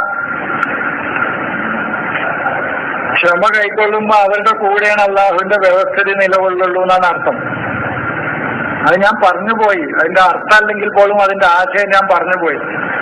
അള്ളാഹുവിന്റെ വ്യവസ്ഥിതി ഞാൻ പറഞ്ഞില്ല, ഒരു തെങ്ങിന് ഒരു കാലഗണന ഉണ്ട്, ഒരു പ്രവർത്തനത്തിനൊരു കാലഗണന ഉണ്ട്. അത് അള്ളാഹുവിന്റെ വ്യവസ്ഥിതി. അള്ള കൂടെ ഉണ്ട് എന്നാണ് അള്ളാഹുവിന്റെ വ്യവസ്ഥിതി കൂടെ ഉണ്ട് എന്നാണ് അതിന്റെ അർത്ഥം. അള്ളാഹുവിന്റെ മാർഗനിർദ്ദേശങ്ങൾ, അവൻ ഇവിടെ വെച്ച വ്യവസ്ഥിതി സാബിര്യങ്ങളുടെ കൂടെ എന്ന് പറഞ്ഞാൽ ധൃതിയിൽ കിട്ടണം എന്ന് പറഞ്ഞാൽ നടക്കൂല എന്നാണ് പറഞ്ഞത്. അള്ളാന്റെ വ്യവസ്ഥിതിയിൽ നടക്കൂല. അത് ഞാൻ നിങ്ങൾക്ക് ഒരിക്കൽ പറഞ്ഞു നോക്കണം. ഒരു പത്തിരി, ഇപ്പോഴത്തെ നോമ്പുകാലത്തല്ലേ, പത്തിരി ചുട്ടെടുക്കണം. ഒരു സെക്കൻഡ് കൊണ്ട് ചുട്ടെടുക്കണം എന്ന് പറഞ്ഞാൽ ചുട്ട് കിട്ടുകയൊക്കെ ചെയ്യും, പക്ഷെ അത് തിന്നാൻ പറ്റൂല. വേറെ കുഴപ്പമൊന്നുമില്ല, കരിഞ്ഞ് പുച്ചായിട്ടുണ്ടാവും. ഒലോക്കിന്റെ ഹൈ ഡിഗ്രി ചൂടിലാണ് ചട്ടി ചൂടാക്കുക, എന്നിട്ട് അതിൽ വെച്ചിട്ട് അപ്പം എടുത്താൽ കരിഞ്ഞിട്ടുണ്ടാവും, തിന്നാൻ പറ്റില്ല. അതിന് അപ്പുറം വേകാനുള്ള ഒരു പ്രത്യേകമായ ചൂടിൽ അതിനെ അപ്പുറം മറിച്ചിട്ട് നേരെ ചൂടാക്കി എടുത്ത് അതിന് കൊടുക്കേണ്ട ടൈം കൊടുത്തെടുത്താൽ അത് നേരെ നമുക്ക് സോഫ്റ്റ് ആയിട്ട് തിന്നാം. ഇന്ന പോലെ ഇപ്പൊ ചിലർ 3-ാം കൊല്ലത്തിലും 1-ാം കൊല്ലത്തിലൊക്കെ കായ്ക്കണ തെങ്ങില്ലാന്നല്ല ഞാൻ പറയണത്. പക്ഷെ അത് അധികകാലമൊന്നും നിൽക്കൂലെന്ന് മാത്രം. കിട്ടുകയൊക്കെ ചെയ്യും, പക്ഷെ അതിന്റെ റിസൾട്ട് കാലാകാലം കിട്ടിക്കൊള്ളണമെന്നില്ല. അതും അള്ളാഹുവിന്റെ വ്യവസ്ഥിതിക്ക് അനുസരിച്ച് അതിനെ മാറ്റിയെടുത്തോണ്ടാണ് കിട്ടുന്നത്. അല്ലെങ്കിൽ കിട്ടൂല, അല്ലെങ്കിൽ ഒന്നും കിട്ടൂല. അത് ഉണങ്ങിപ്പോവും. ഈ ഒരു കൊല്ലത്തേക്ക് ആക്കുന്നത് തന്നെ നിങ്ങൾ അതിന്റെ സംവിധാനത്തെ കുറിച്ച് ചോദിച്ചതുകൊണ്ട് അതിനെ പറ്റിയ ആ സംവിധാനവുമായി ഇതിന്റെ കൂട്ടി ഇണക്കുകയേ ചെയ്യുന്നുള്ളൂ അവർ. ആ കൂട്ടി ഇണക്കുകൊണ്ടാണ് അത് അത്രയും എളുപ്പം കിട്ടുന്നത്. അതുകൊണ്ടാണ് അതിന്റെ റിസൾട്ട് അത്രയെങ്കിലും കിട്ടുന്നത്. അല്ലെങ്കിൽ അത്രയും കിട്ടൂല, ആ ചെടി കരിഞ്ഞു പോവുകയാണ്. അപ്പൊ അള്ളാഹു കൂടെ ഉണ്ട് എന്ന് പറഞ്ഞാൽ അവന്റെ വ്യവസ്ഥിതി കൂടെ ഉണ്ട് എന്നാണ് അർത്ഥം. ആരുടെ കൂടെ? ധൃതിപ്പെടുന്നവന്റെ കൂടെ കിട്ടൂല.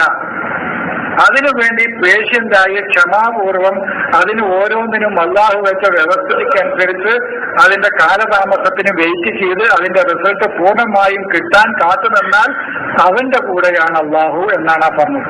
അതാണ് ഇന്നല്ലാഹുമാസാബിരി.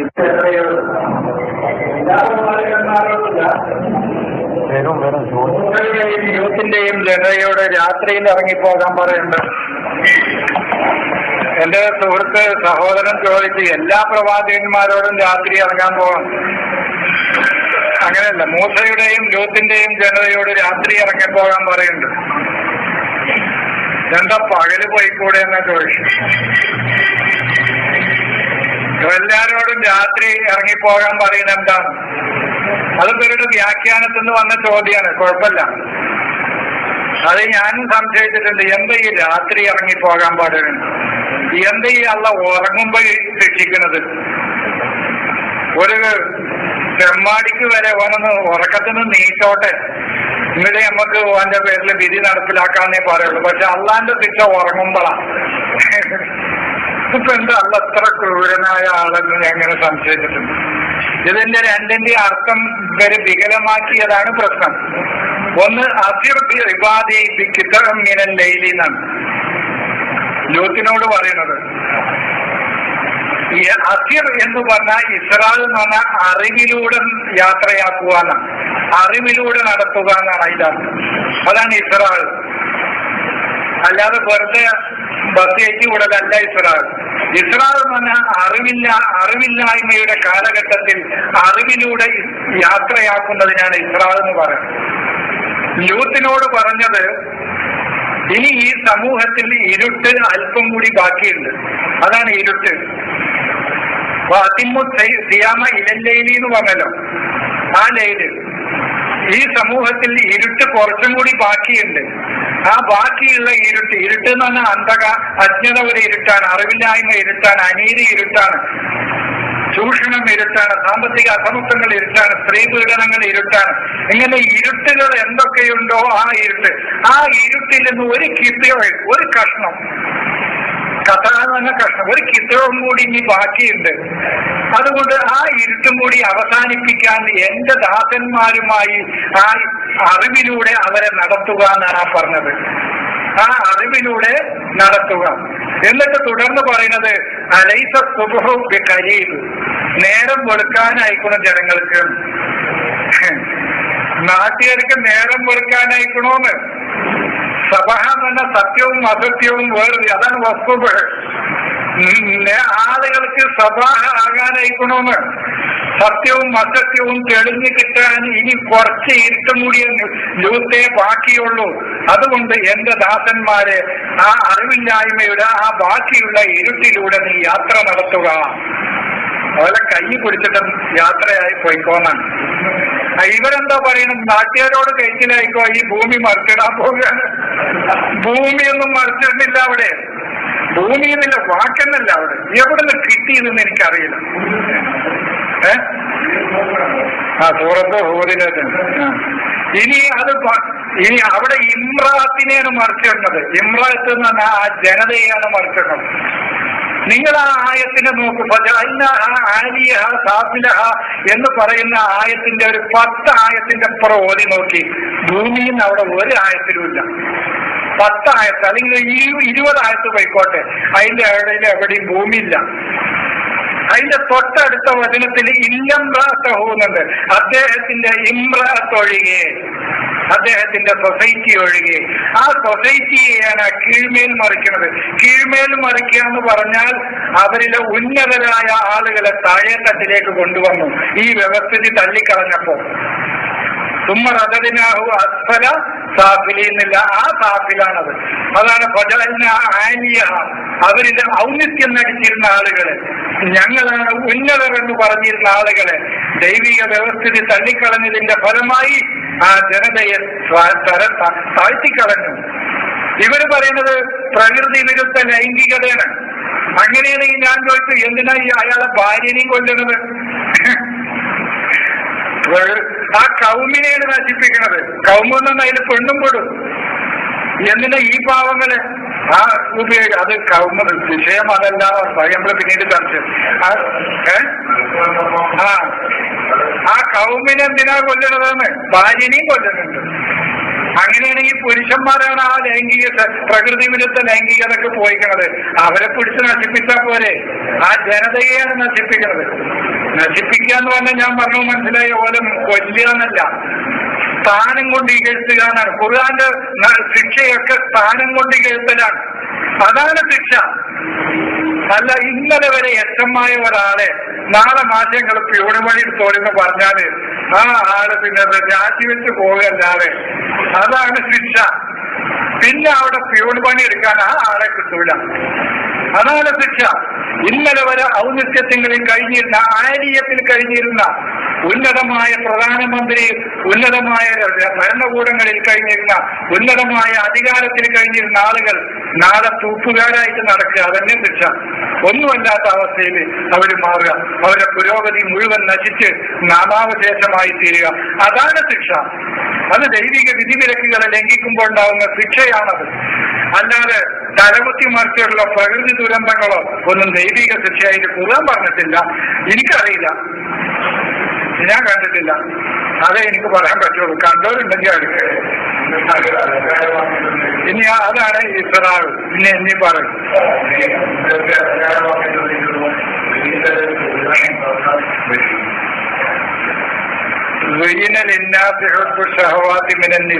അല്ലെ?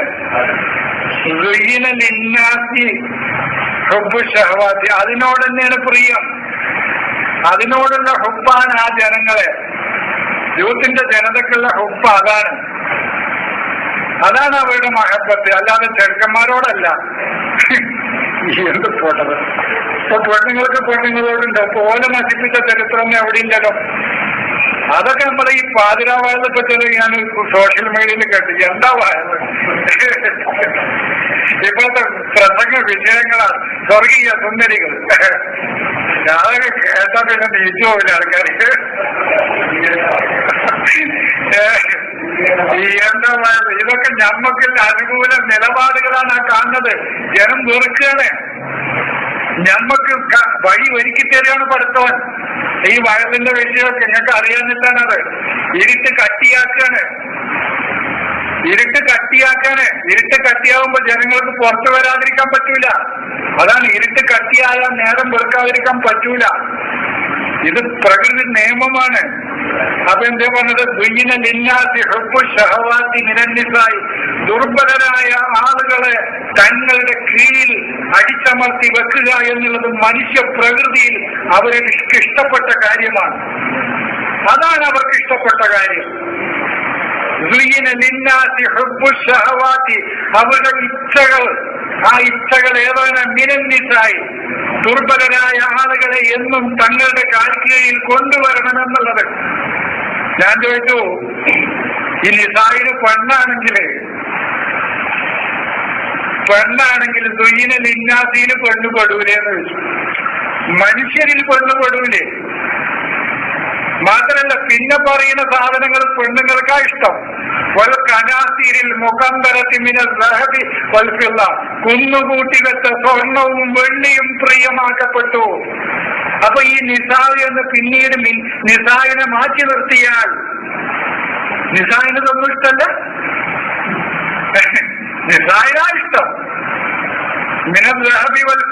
കനാസീരിൽ മുഖന്തറത്തി മിനൽ റഹബി വൽ ഫില്ല. അപ്പൊ സമൂഹത്തിലെ ദുർബലരും അശക്തരും കഴിവില്ലാത്ത ആളുകളെ തങ്ങളുടെ കീഴിൽ കൊണ്ടുവന്ന് അടിച്ചമർത്താനുള്ള ഈ ആഗ്രഹം മനുഷ്യ പ്രകൃതിയാണ്. അതുപോലെ തന്നെ കുന്നുകൂട്ടി വെക്കുന്ന സമ്പത്തിനോടുള്ള പ്രിയവും മനുഷ്യ പ്രകൃതിയാണെന്നാണ്. അത് അലങ്കാരമാക്കപ്പെട്ടിരിക്കുന്നു. അള്ളയല്ല, അള്ളാഹ് മേത്തക്ക് ചാരണ്ട, ദുഹീനാണ്, അലങ്കാരമാക്കപ്പെട്ടു. ആരാന്നറിയില്ല, സമൂഹത്തിന് അങ്ങനെയാണ് എന്നർത്ഥം. ഇതൊക്കെ അള്ളാഹുടെ മേത്തക്ക് വെക്കും. എന്നിട്ട് അള്ളാഹു അനീതിയാണ്, ക്രൂരനാണ്, പരമ ദുഷ്ടനാണെന്നൊക്കെ പറഞ്ഞ് അള്ളാഹുടെ മേത്തക്ക് കയറും. അതിനോട് എനിക്ക് യോജിപ്പില്ല. അള്ള പരമ കാരുണികൻ തന്നെയാണ്. ദുഹീന, അലങ്കാരമാക്കപ്പെട്ടു. ആരാന്നറിയില്ല. അങ്ങനെയാണ് സമൂഹത്തിന്റെ രൂപഘടന ചെയ്യപ്പെട്ടിരിക്കുന്നത്. ഇങ്ങനെ ചോദിക്കാൻ എനിക്ക് പിന്നെ പ്രത്യേകിച്ച് വിഷയമൊന്നുമില്ല. ഭൂമിയുടെ അനന്തരാവകാശം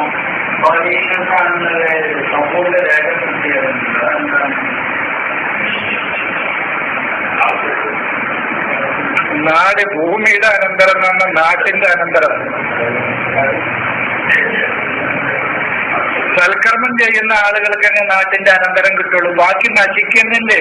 അത് സത്യമല്ല. അത് വിശദീകരിക്കേണ്ട ആവശ്യമൊന്നുമില്ല. അതൊക്കെ സിമ്പിൾ കാര്യമാണ്.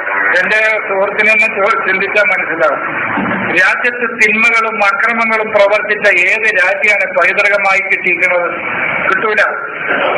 രാജ്യത്ത് നന്മകൾ മാത്രമേ അനന്തരം കിട്ടുള്ളൂ. അത് യാഥാർത്ഥ്യമാണ്. പിന്നീട് അതിനെ തിന്മയാക്കുന്നത് ഈ മനുഷ്യനാണ്. സബൂറിൽ എന്ന് പറഞ്ഞാൽ ഈ ഖുർആനിൽ തന്നെയാണ്, അത് സുവിശേഷത്തിൽ രേഖപ്പെടുത്തപ്പെട്ടിട്ടുണ്ട്. അത് ഖുർആനിൽ തന്നെയാണ്. വേറെ ആരോ വരെ ചോദിച്ചു, വൈന്ന യൗമൻ എന്ത റബ്ബിക്ക്. അത് ആരാപ്പ ചോദിച്ചു, അത് പറഞ്ഞുതരാം. വൈന്ന യൗമൻ എന്ത റബ്ബിക്ക അൽഫസറത്തിൻ മിമ്മാ തഅഉദ്ദൂൻ. ദൈവത്തിന്റെ അടുക്കൽ ഒരു ദിവസം നിങ്ങൾ എണ്ണുന്ന 1000 വർഷമാണ്.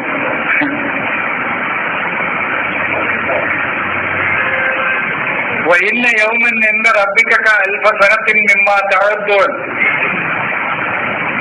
നിങ്ങൾ എണ്ണുന്ന 1000 വർഷമാണ് ദൈവത്തിന്റെ അടുക്കൽ ഒരു ദിവസം. വഇന്ന യൗമൻ ഇൻദ റബ്ബിക അൽഫ സനത്തിൻ മിമ്മാ തഅദ്ദൂൻ. അള്ളാഹുവിന്റെ അടുക്കൽ യൗമ് എന്ന് പറഞ്ഞാൽ പീരിയഡ്, കാലഘട്ടം. ദൈവത്തിന്റെ വീക്ഷണത്തിലുള്ള ഒരു കാലഘട്ടം എന്ന് പറയുന്നത് എന്താ റബ്ബിക്കാന്ന് പറഞ്ഞാൽ അള്ളാന്റെ അടുക്കൽ എന്ന് പറഞ്ഞാൽ അള്ളാന്റെ വീക്ഷണത്തിൽ നിന്നാണ്. അള്ളാന്റെ അടുക്കൽ എന്ന് പറഞ്ഞാൽ ആകാശത്ത് അള്ളാന്റെ അടുക്കൽ എന്നല്ല. അത് ഖുർആനിൽ ഒരുപാട് സ്ഥലത്ത് ഉപയോഗിച്ചിട്ടുണ്ട്. നിങ്ങൾ വെറുക്കുന്നതെന്തോ, നിങ്ങൾ നന്മയാണെന്ന് വിചാരിക്കുന്നതെന്തോ, നിങ്ങൾ വെറുക്കുന്നതെന്തോ അത് അള്ളാഹുവിന്റെ അടുക്കൽ